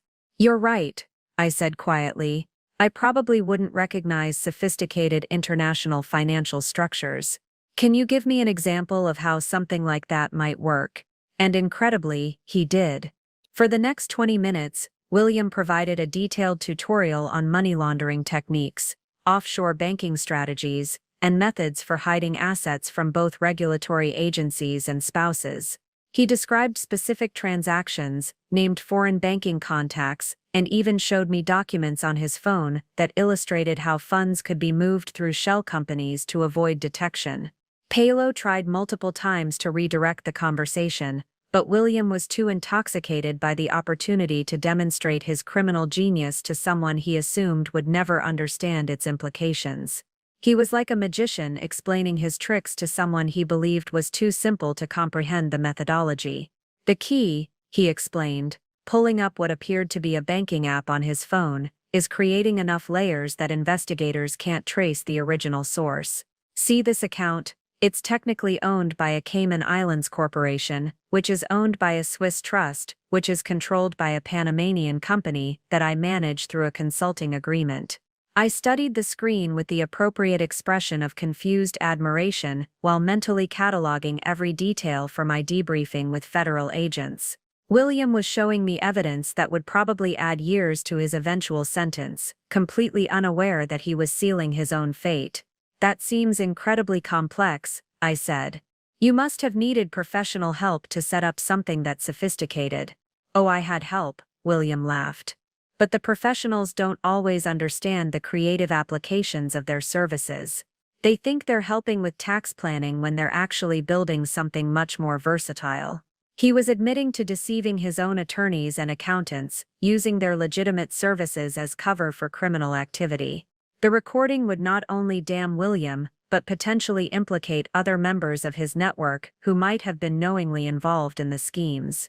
As the evening continued, William grew more expansive in his descriptions, more detailed in his confessions, more confident in his assessment of my inability to understand or challenge him. He was performing for Paolo, showing off his criminal sophistication while simultaneously providing a complete roadmap for federal investigators. But as I sat there listening to my husband describe 8 years of systematic fraud and betrayal, I realized something that made me smile inwardly. He thought he was explaining why our marriage had failed, demonstrating how his criminal genius had outgrown our domestic limitations. In reality, he was providing the evidence that would ensure he spent the next decade in federal prison, while I rebuilt the life he'd tried so hard to control and diminish. The man who'd bet his friend that I would cry over divorce papers was about to learn that underestimating me had been the most expensive mistake of his criminal career. The moment I'd been waiting for finally arrived when William's phone buzzed with what appeared to be an urgent message. He glanced at it, his expression shifting from smug satisfaction to something approaching excitement. "Actually, this is perfect timing," he said, looking up at Paolo with renewed enthusiasm. "I just got confirmation on something that really demonstrates what I've been talking about." Paolo looked increasingly uncomfortable, but William was oblivious to his friend's distress. He was completely absorbed in what he clearly saw as the crescendo of his performance, the moment when he would reveal the full scope of his brilliance and my naivety. "Jennifer," William said, turning to me with the patronizing smile I'd grown to despise, "remember that investment property we discussed last year? The one in Costa Rica that you thought was too risky?" I did remember. It had been one of many times William had presented me with what seemed like legitimate business opportunities, seeking my opinion before dismissing it entirely. At the time, I'd been concerned about the legal complexity and potential regulatory issues. Now I understood that my concerns had been exactly right, just not in the way I'd imagined. "Yes, I remember," I said carefully. "You decided to move forward despite my reservations." "Well, it's turning out even better than I expected," William replied, his voice thick with self-satisfaction. "The money we invested has already tripled, and the beauty is that it's completely outside the reach of U.S. tax authorities." Paolo's face had gone white. "William, maybe we shouldn't." "It's fine," William waved him off again. "Jennifer needs to understand the scale of what she's been missing. This isn't small-time stuff we're talking about." He pulled out his phone again, navigating to what appeared to be an offshore banking application. "Look at this balance," he said, turning the screen toward me. $18 million, completely liquid, sitting in an account that the IRS doesn't even know exists. I stared at the screen, genuinely shocked by the amount. Even knowing that William had been running fraud schemes for years, I hadn't anticipated the scale of his criminal enterprise. $18 million represented hundreds of victims, thousands of fraudulent transactions, and decades of potential federal prison time. "That's substantial," I managed to say, my voice carefully controlled despite the magnitude of what he was showing me. "And that's just one account," William continued, his pride overriding any remaining caution. "The total across all jurisdictions is probably closer to 40 million, maybe more. I honestly haven't calculated it recently." $40 million. The number echoed in my mind as I tried to process the implications. William hadn't just been running a fraud scheme, he'd been operating what amounted to a criminal empire, systematically stealing from investors, clients, and business partners for years, while using our marriage as his cover.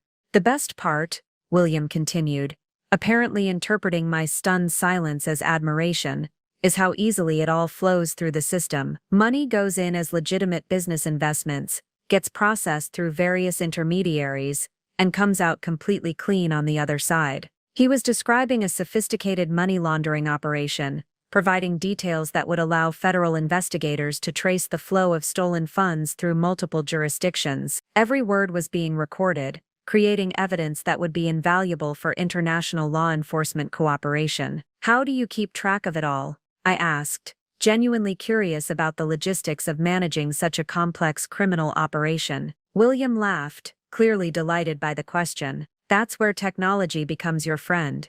Everything's automated now. Transfers, conversions, even the paperwork generation. I have systems that can move money faster than government agencies can track it." He showed me another application on his phone, this one appearing to control automated financial transactions across multiple accounts.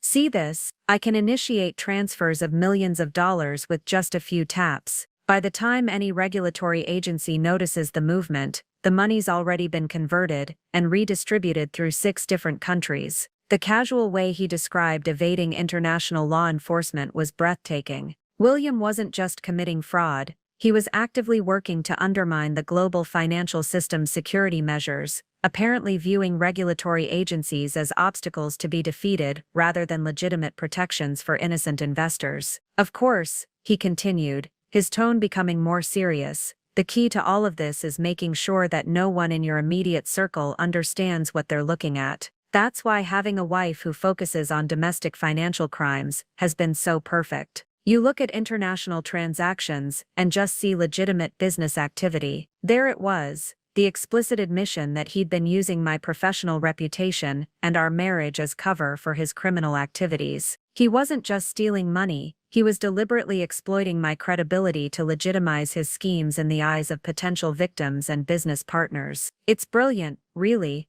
Paulo said quietly, though his tone suggested anything but admiration. "You've essentially been hiding in plain sight." "Exactly," William replied, missing the horror in his friend's voice entirely. "The beauty of marrying someone in law enforcement is that people automatically assume you're clean. Who's going to suspect the financial crimes prosecutor's husband of running the exact type of schemes she prosecutes?" I felt a cold fury building as I listened to him describe how he'd weaponized my career against innocent victims. Every case I'd won, every criminal I'd helped convict, every moment of professional pride I'd experienced, all of it had been twisted by William into a shield for his own criminal activities. But more than that, I realized he'd been studying my work, learning from the cases I'd prosecuted to make his own schemes more sophisticated. He hadn't just been using my reputation, he'd been mining my professional expertise to become a more effective criminal. "The timing of tonight is actually perfect,"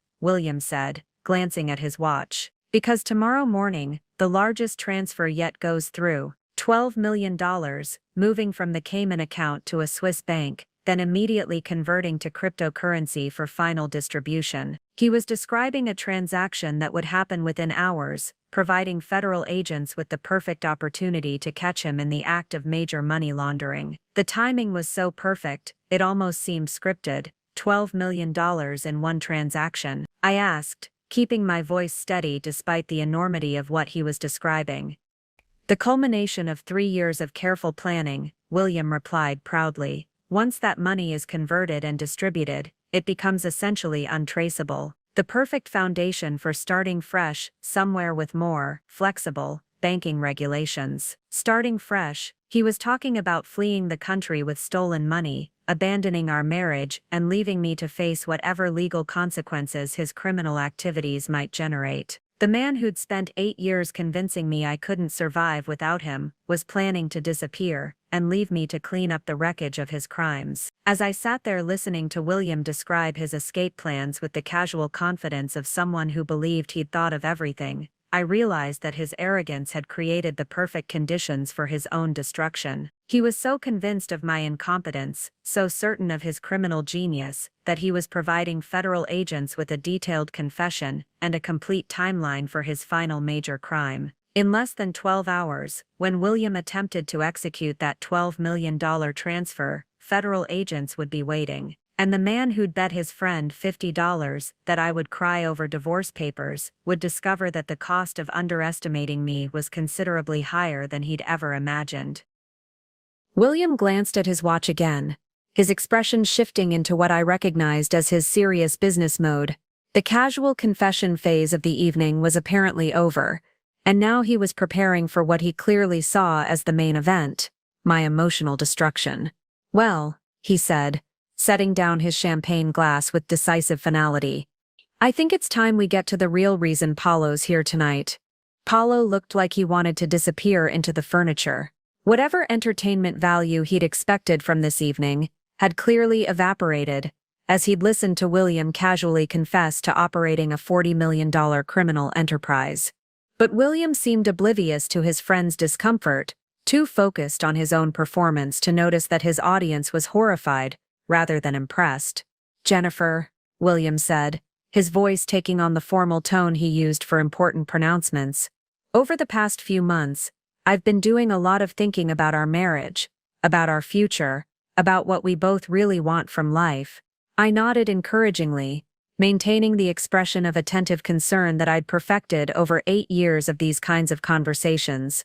"That sounds very thoughtful, William. The conclusion I've reached," he continued, reaching again for the envelope he'd been holding like a prop throughout the evening, "is that we've simply grown too far apart to continue this way. We want different things, we have different values, and frankly different capabilities. The phrase hit me like a physical blow, not because it hurt, but because it perfectly encapsulated William's fundamental misunderstanding of who I was and what I was capable of. He was about to divorce me because he believed I lacked the sophistication to understand his criminal genius, completely unaware that I'd been documenting his every move for federal prosecutors. "I see," I said quietly. "And you felt Paulo needed to be here for this conversation because..." William exchanged another meaningful look with Paulo, who was now staring at his hands as if they contained the secrets of the universe. "Because," William said with obvious satisfaction, "I made a bet with Paulo about how you'd react to what I'm about to tell you." The moment had arrived. After months of preparation, weeks of federal cooperation, and hours of recorded confessions, William was finally about to spring what he thought was his devastating surprise. The irony was so perfect it was almost beautiful. "A bet?" I asked, allowing just a hint of curiosity to color my voice. "About whether you'd be able to handle this news like an adult," William said, his tone carrying that familiar edge of condescension. "Paulo thought you might surprise us with your maturity, but I know you better than that." Paulo finally looked up, his expression a mixture of shame and alarm. "William, maybe we should reconsider. $50, says she'll be crying within 2 minutes. William interrupted, pulling out his phone to presumably start a timer. "I know my wife Paulo. Jennifer's always been emotional about personal relationships, even when they're not working." The casual cruelty of reducing my anticipated pain to a $50 wager was breathtaking, but I'd long since moved past being hurt by William's callousness. Instead, I felt a calm satisfaction knowing that in approximately 90 seconds, federal agents would be moving into position around our house, ready to execute the arrest warrant that would transform William's moment of triumph into the beginning of his complete destruction. "Well," I said, settling back in my chair with the composed attention of someone prepared to receive important news, "I appreciate that you're both concerned about my emotional well-being. Perhaps you should tell me what this is all about." William smiled with the particular satisfaction of someone who believed he was about to deliver a perfect knockout blow. "Jennifer," he said, holding up the envelope like a trophy, "I'm filing for divorce." William tore open the envelope with theatrical flourish, clearly savoring every moment of what he believed would be my complete devastation. The papers inside rustled as he pulled them out, and I could see Paulo wincing at the sound, apparently realizing too late that he'd agreed to witness something genuinely cruel. "These are divorce papers, Jennifer," William announced, his voice carrying the triumphant tone of someone delivering what he thought was a devastating blow. "Already filed with the court this morning. Already served to you, right here, right now." He slid the papers across the coffee table toward me, with the satisfied smile of someone who believed he was watching his master plan unfold perfectly. I picked them up with steady hands, scanning the first page with the professional attention I'd trained on thousands of legal documents over the years. The filing was surprisingly thorough for something William had presumably prepared without legal counsel, or at least without competent legal counsel. He'd listed irreconcilable differences as the grounds, requested division of assets, according to what he claimed were pre-existing agreements, and included several paragraphs about my alleged inability to support his business ventures and career ambitions. As you can see, William continued, his voice thick with self-satisfaction, I've been very generous in the settlement terms. You'll get the house, of course, and your own retirement accounts. I'm not trying to be vindictive here, Jennifer. I just think we both deserve the chance to build lives with people who actually understand us. I looked up from the papers, meeting his eyes with an expression of calm interest. This is quite comprehensive, William. You must have spent considerable time preparing this. Months, he replied proudly. I wanted to make sure everything was handled properly, that there wouldn't be any ugly battles or drawn-out proceedings. Clean break, mutual respect, everyone moves on with their lives. The irony was breathtaking. William thought he was being magnanimous by offering me the house and my own retirement accounts, assets that legally belonged to me anyway, while planning to flee the country with $40 million in stolen money. His idea of generosity was letting me keep what was already mine while he escaped with his criminal empire intact. I have to admit, I said, setting the papers down carefully, I'm impressed by your attention to detail, though I notice you've been quite specific about which assets you consider marital property, and which you consider separate property. William's smile widened, apparently interpreting my comment as acknowledgement of his legal sophistication. Well, you know how complex these things can get when there are business interests involved.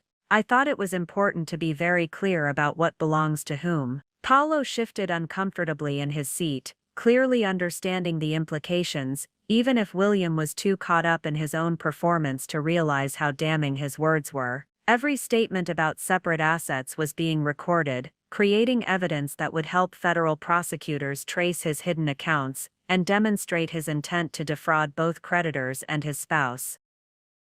A timeline is quite aggressive, I observed, flipping through the pages.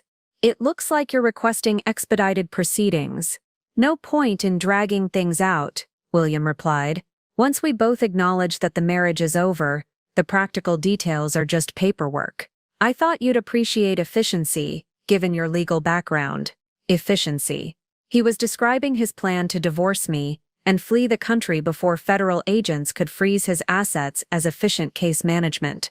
The man who'd spent our entire marriage dismissing my professional expertise was now mansplaining legal strategy to someone who'd forgotten more about criminal law than he'd ever learned about legitimate business practices. You're right, I said with a slight smile. I do appreciate efficiency. In fact, I have something for you as well. Part 12. The stage setting 98:96 minutes. William glanced at his watch again, his expression shifting into what I recognized as his serious business mode. The casual confession phase of the evening was apparently over, and now he was preparing for what he clearly saw as the main event, my emotional destruction. Well, he said, setting down his champagne glass with decisive finality, I think it's time we get to the real reason Paulo's here tonight. Paulo looked like he wanted to disappear into the furniture. Whatever entertainment value he'd expected from this evening had clearly evaporated as he'd listened to William casually confess to operating a $40 million criminal enterprise. But William seemed oblivious to his friend's discomfort, too focused on his own performance to notice that his audience was horrified rather than impressed. Jennifer, William said, his voice taking on the formal tone he used for important pronouncements, over the past few months, I've been doing a lot of thinking about our marriage, about our future, about what we both really want from life. I nodded encouragingly, maintaining the expression of attentive concern that I'd perfected over 8 years of these kinds of conversations. That sounds very thoughtful, William. The conclusion I've reached, he continued, reaching again for the envelope he'd been holding like a prop throughout the evening, is that we've simply grown too far apart to continue this way. We want different things, we have different values, and frankly, different capabilities. Different capabilities. The phrase hit me like a physical blow, not because it hurt, but because it perfectly encapsulated William's fundamental misunderstanding of who I was and what I was capable of. He was about to divorce me because he believed I lacked the sophistication to understand his criminal genius, completely unaware that I'd been documenting his every move for federal prosecutors. "I see," I said quietly, "and you felt Paulo needed to be here for this conversation because—" William exchanged another meaningful look with Paulo, who was now staring at his hands as if they contained the secrets of the universe. "Because," William said with obvious satisfaction, "I made a bet with Paulo about how you'd react to what I'm about to tell you." The moment had arrived. After months of preparation, weeks of federal cooperation, and hours of recorded confessions, William was finally about to spring what he thought was his devastating surprise. The irony was so perfect, it was almost beautiful. "A bet?" I asked, allowing just a hint of curiosity to color my voice. "About whether you'd be able to handle this news like an adult," William said, his tone carrying that familiar edge of condescension. "Paulo thought you might surprise us with your maturity, but I know you better than that." Paulo finally looked up, his expression a mixture of shame and alarm. "William, maybe we should reconsider. $50 says she'll be crying within 2 minutes. William interrupted, pulling out his phone to presumably start a timer. "I know my wife, Paulo. Jennifer's always been emotional about personal relationships, even when they're not working." The casual cruelty of reducing my anticipated pain to a $50 wager was breathtaking, but I'd long since moved past being hurt by William's callousness. Instead, I felt a calm satisfaction, knowing that in approximately 90 seconds, federal agents would be moving into position around our house, ready to execute the arrest warrant that would transform William's moment of triumph into the beginning of his complete destruction. "Well," I said, settling back in my chair, with the composed attention of someone prepared to receive important news, "I appreciate that you're both concerned about my emotional well-being. Perhaps you should tell me what this is all about." William smiled with the particular satisfaction of someone who believed he was about to deliver a perfect knockout blow. "Jennifer," he said, holding up the envelope like a trophy, "I'm filing for divorce." I stood up gracefully, smoothing down my dress as I moved toward the side table where Alexa had placed her briefcase earlier in the evening. William watched me with growing confusion, clearly expecting tears or pleading by this point in his carefully orchestrated performance. "You know, William," I said, retrieving a manila envelope from the briefcase, "you're absolutely right about the importance of efficiency in legal proceedings, which is why I prepared something as well." I returned to my seat and placed the envelope on the coffee table directly across from his divorce papers. The contrast was striking. His documents were slightly crumpled from his theatrical presentation, while mine were crisp, professionally prepared, and sealed with the official insignia of the United States Attorney's Office. "What's that?" William asked, his voice carrying the first hint of uncertainty I'd heard all evening. "Legal documents," I replied calmly, settling back into my chair with the composed demeanor of someone who was finally in control of the conversation. "Since we're exchanging papers tonight,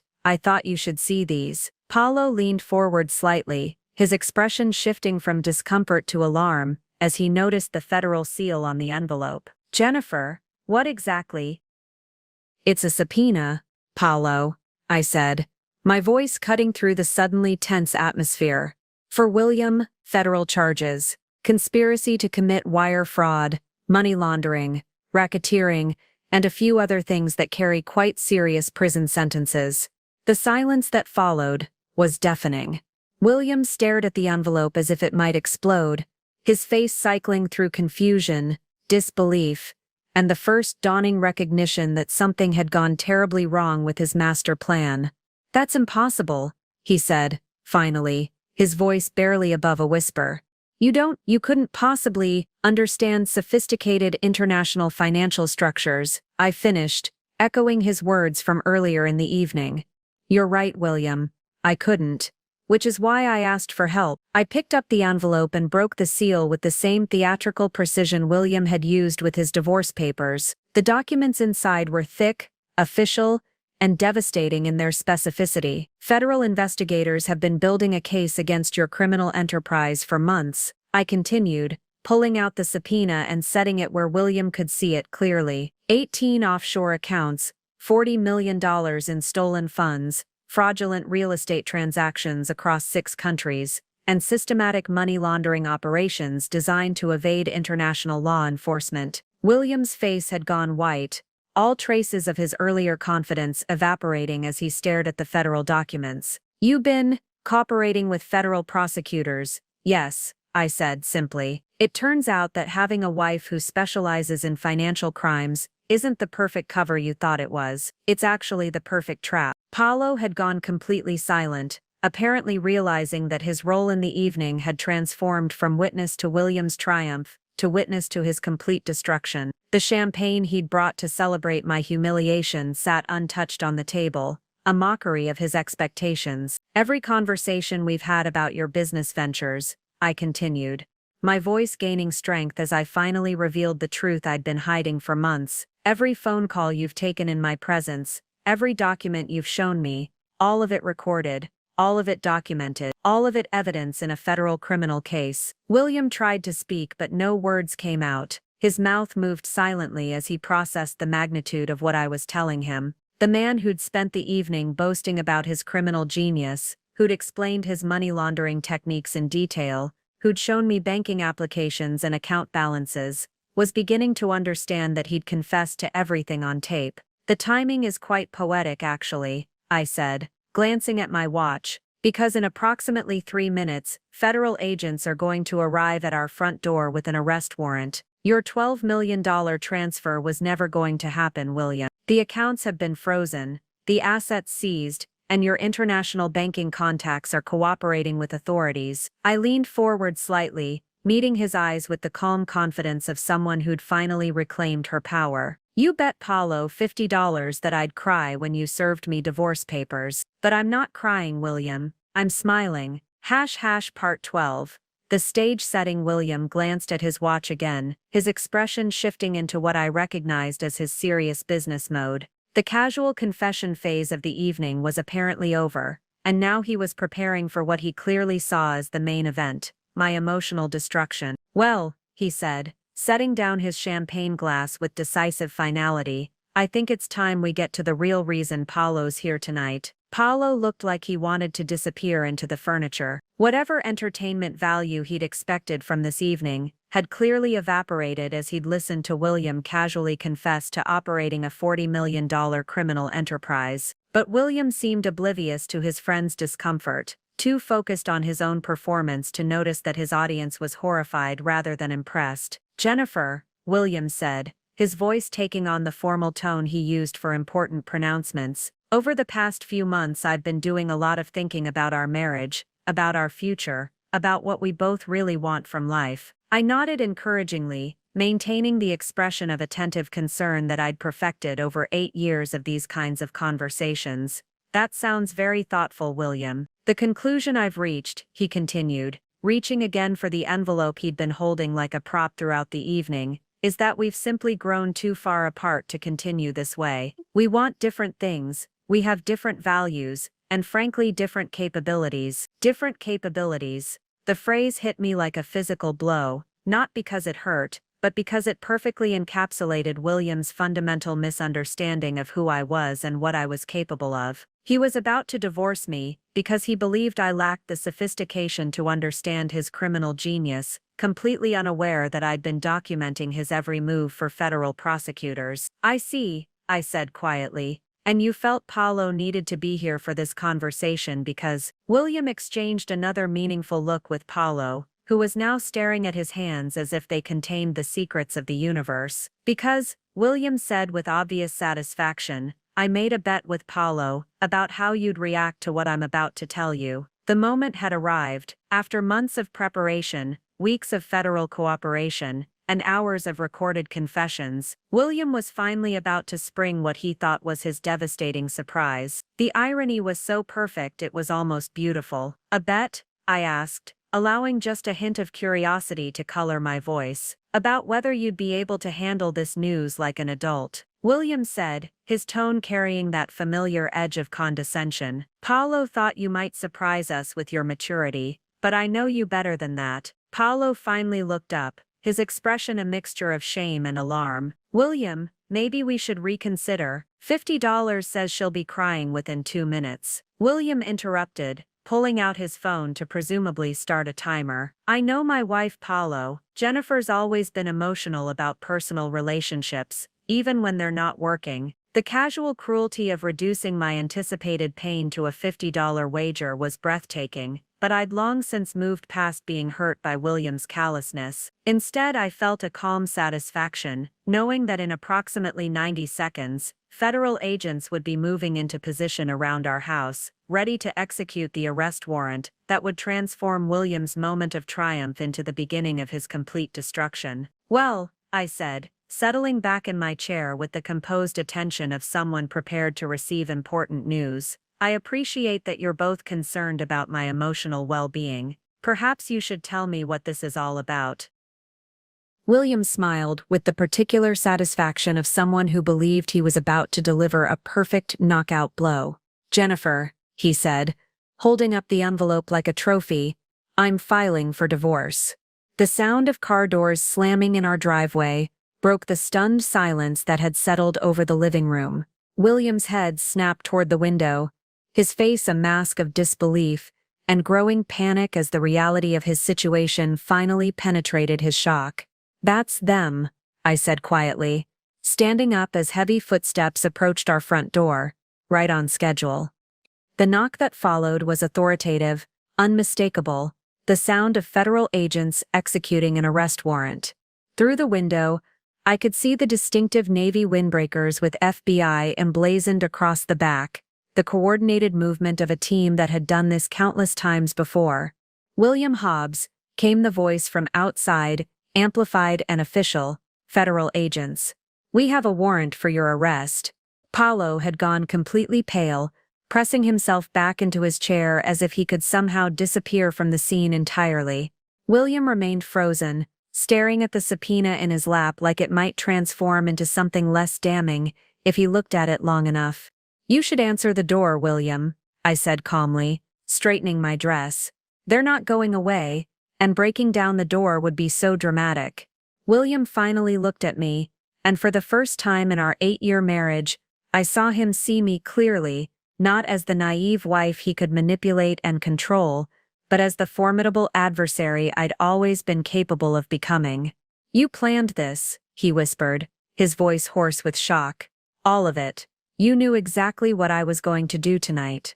"I did," I replied simply, "because you've never been as unpredictable as you thought you were, William. You've just been married to someone who was finally paying attention."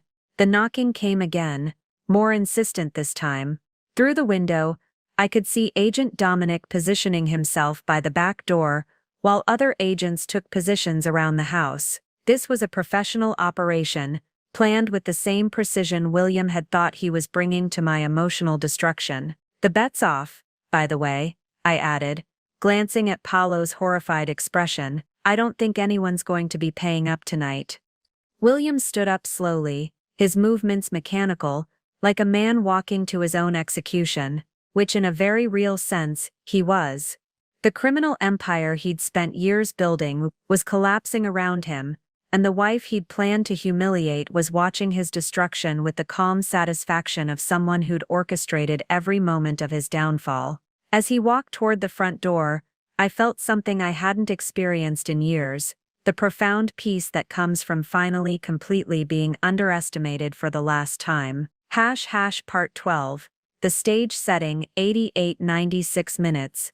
William glanced at his watch again, his expression shifting into what I recognized as his serious business mode.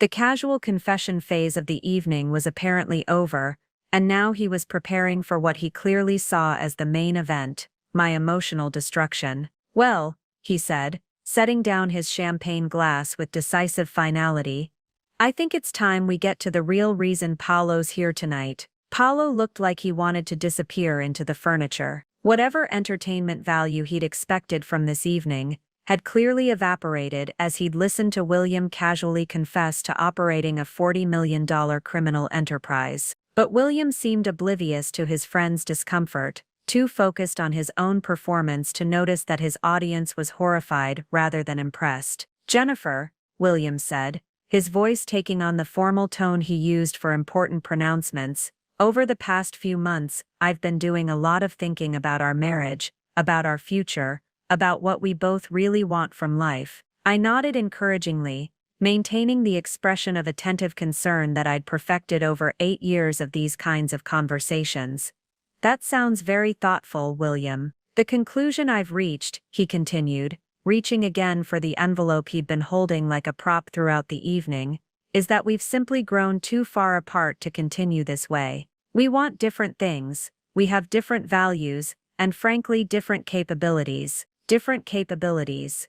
The phrase hit me like a physical blow, not because it hurt, but because it perfectly encapsulated William's fundamental misunderstanding of who I was and what I was capable of. He was about to divorce me because he believed I lacked the sophistication to understand his criminal genius, completely unaware that I'd been documenting his every move for federal prosecutors. I see, I said quietly, and you felt Paolo needed to be here for this conversation because William exchanged another meaningful look with Paolo, who was now staring at his hands as if they contained the secrets of the universe. Because, William said with obvious satisfaction, I made a bet with Paolo about how you'd react to what I'm about to tell you. The moment had arrived. After months of preparation, weeks of federal cooperation, and hours of recorded confessions, William was finally about to spring what he thought was his devastating surprise. The irony was so perfect it was almost beautiful.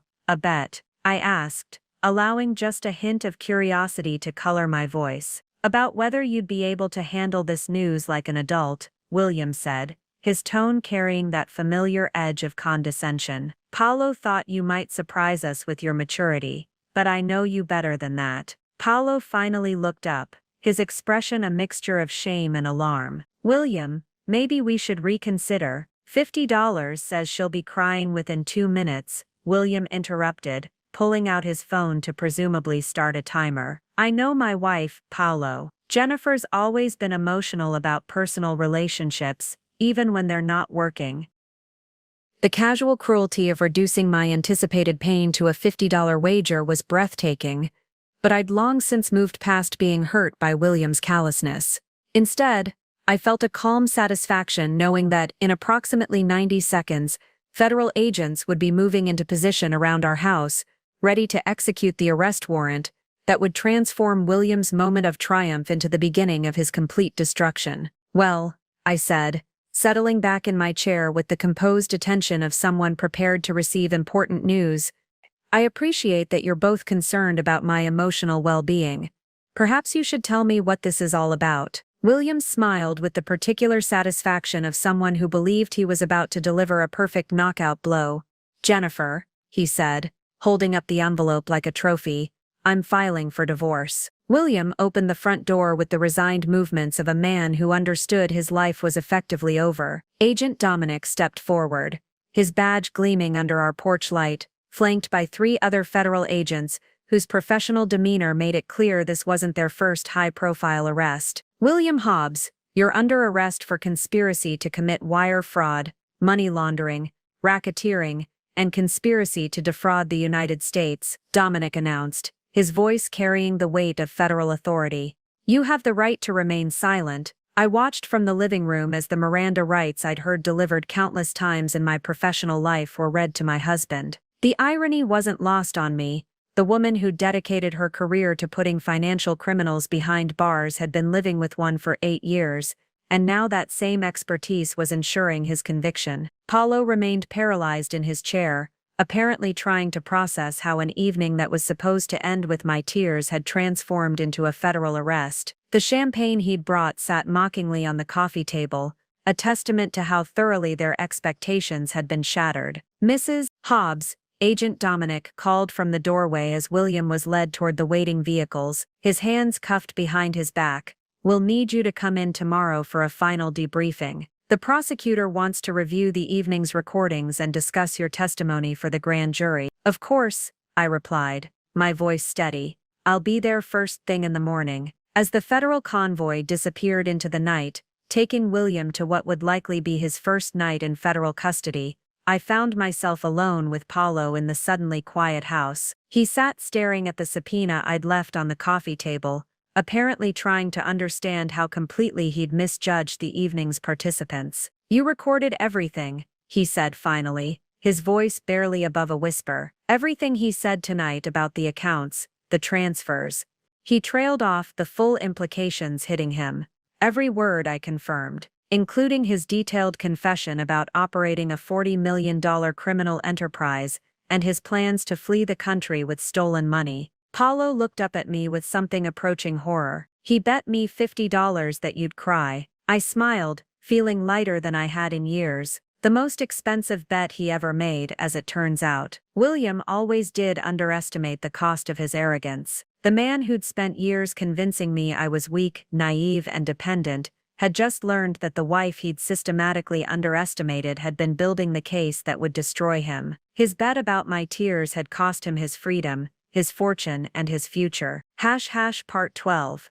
The stage-setting William glanced at his watch again, his expression shifting into what I recognized as his serious business mode. The casual confession phase of the evening was apparently over, and now he was preparing for what he clearly saw as the main event, my emotional destruction. "Well," he said, setting down his champagne glass with decisive finality, "I think it's time we get to the real reason Paulo's here tonight." Paulo looked like he wanted to disappear into the furniture. Whatever entertainment value he'd expected from this evening had clearly evaporated as he'd listened to William casually confess to operating a $40 million criminal enterprise. But William seemed oblivious to his friend's discomfort, too focused on his own performance to notice that his audience was horrified, rather than impressed. "Jennifer," William said, his voice taking on the formal tone he used for important pronouncements, "over the past few months, I've been doing a lot of thinking about our marriage, about our future,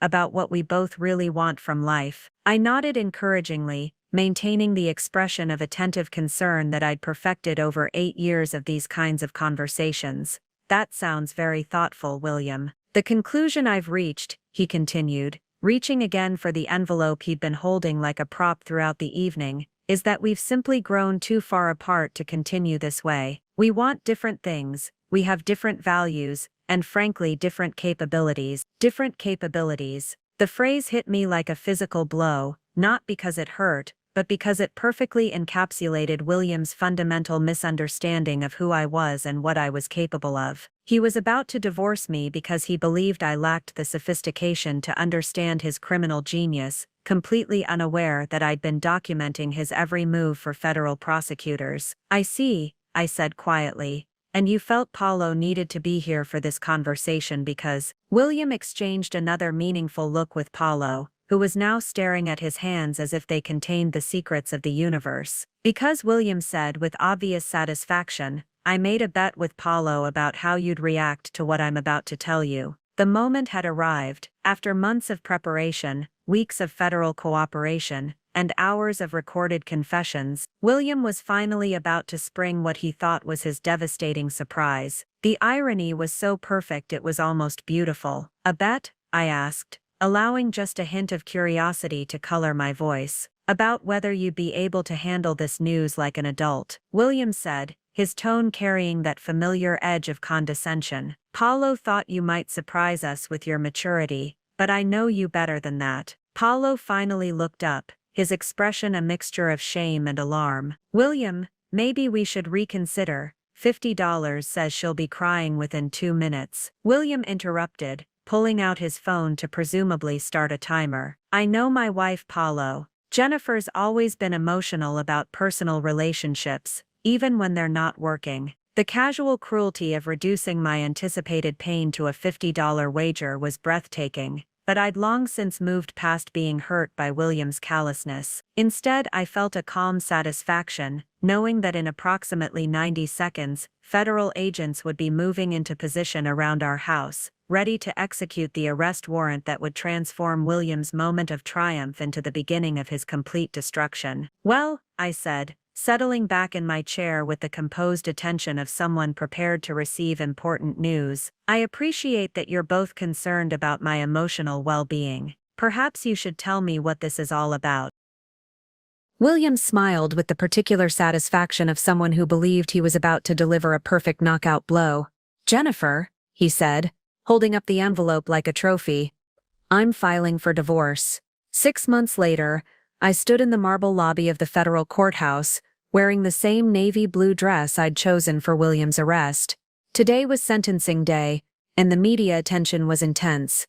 The financial crimes prosecutor, whose husband had run a $40 million fraud scheme while living under her roof, made for compelling headlines. Kendra emerged from the courtroom with the satisfied expression of a prosecutor who'd just secured a major conviction. 23 years, she announced quietly. No possibility of parole for the first 15. The judge called it one of the most sophisticated financial fraud schemes he'd ever seen. 23 years, William would be in his 70s when he was released, if he lived that long. The man who'd planned to flee to a country with flexible banking regulations would instead spend the next 2 decades in federal prison, his criminal empire dismantled, and his stolen assets distributed back to his victims. "How are you feeling?" Alexa asked, joining us in the hallway. She'd been instrumental in tracing William's money laundering network, and her testimony had helped prosecutors recover nearly $35 million of the $40 million he'd stolen. "Free," I said simply, and meant it completely. For the first time in 8 years, completely free. The divorce had been finalized 3 months earlier. William's attempts to claim spousal privilege and challenge my cooperation with federal investigators had failed spectacularly when his own recorded confessions were played in court. The judge had been particularly unimpressed with his efforts to blame me for failing to detect his crimes while simultaneously arguing that I'd deliberately helped him commit them. I'd kept the house, my career, and my sense of self-worth. William had lost everything except his arrogance, though even that had been significantly diminished by the reality of federal prison. "Any regrets?" Kendra asked as we walked toward the courthouse steps. I thought about the question seriously. Regrets about the marriage itself? No. I'd learned valuable lessons about trust, manipulation, and the importance of maintaining my own identity within a relationship. Regrets about the investigation and William's arrest? Absolutely not. He'd made his choices, and I'd simply ensured he faced the consequences. "What per sofa? Only one," I said finally. "I regret that it took me so long to realize who I was dealing with, but I'm grateful I figured it out before he could destroy more lives." As we emerged into the afternoon sunlight, I felt the weight of the last year lifting from my shoulders. The woman who'd been slowly diminished over 8 years of marriage was gone, replaced by someone who understood exactly how powerful she'd always been. William had bet that I would break under pressure. Instead, I'd discovered that I was unbreakable. The man who'd underestimated me had paid the ultimate price for his arrogance, and I was finally free to build the life I'd always deserved. One where my strength was celebrated rather than hidden, where my expertise was valued rather than diminished, and where I never again had to apologize for being exactly as formidable as I'd always been. Up next, you've got 2 more standout stories right on your screen. If this one hit the mark, you won't want to pass these up. Just click and check them out. And don't forget to subscribe and turn on the notification bell so you don't miss any upload from us.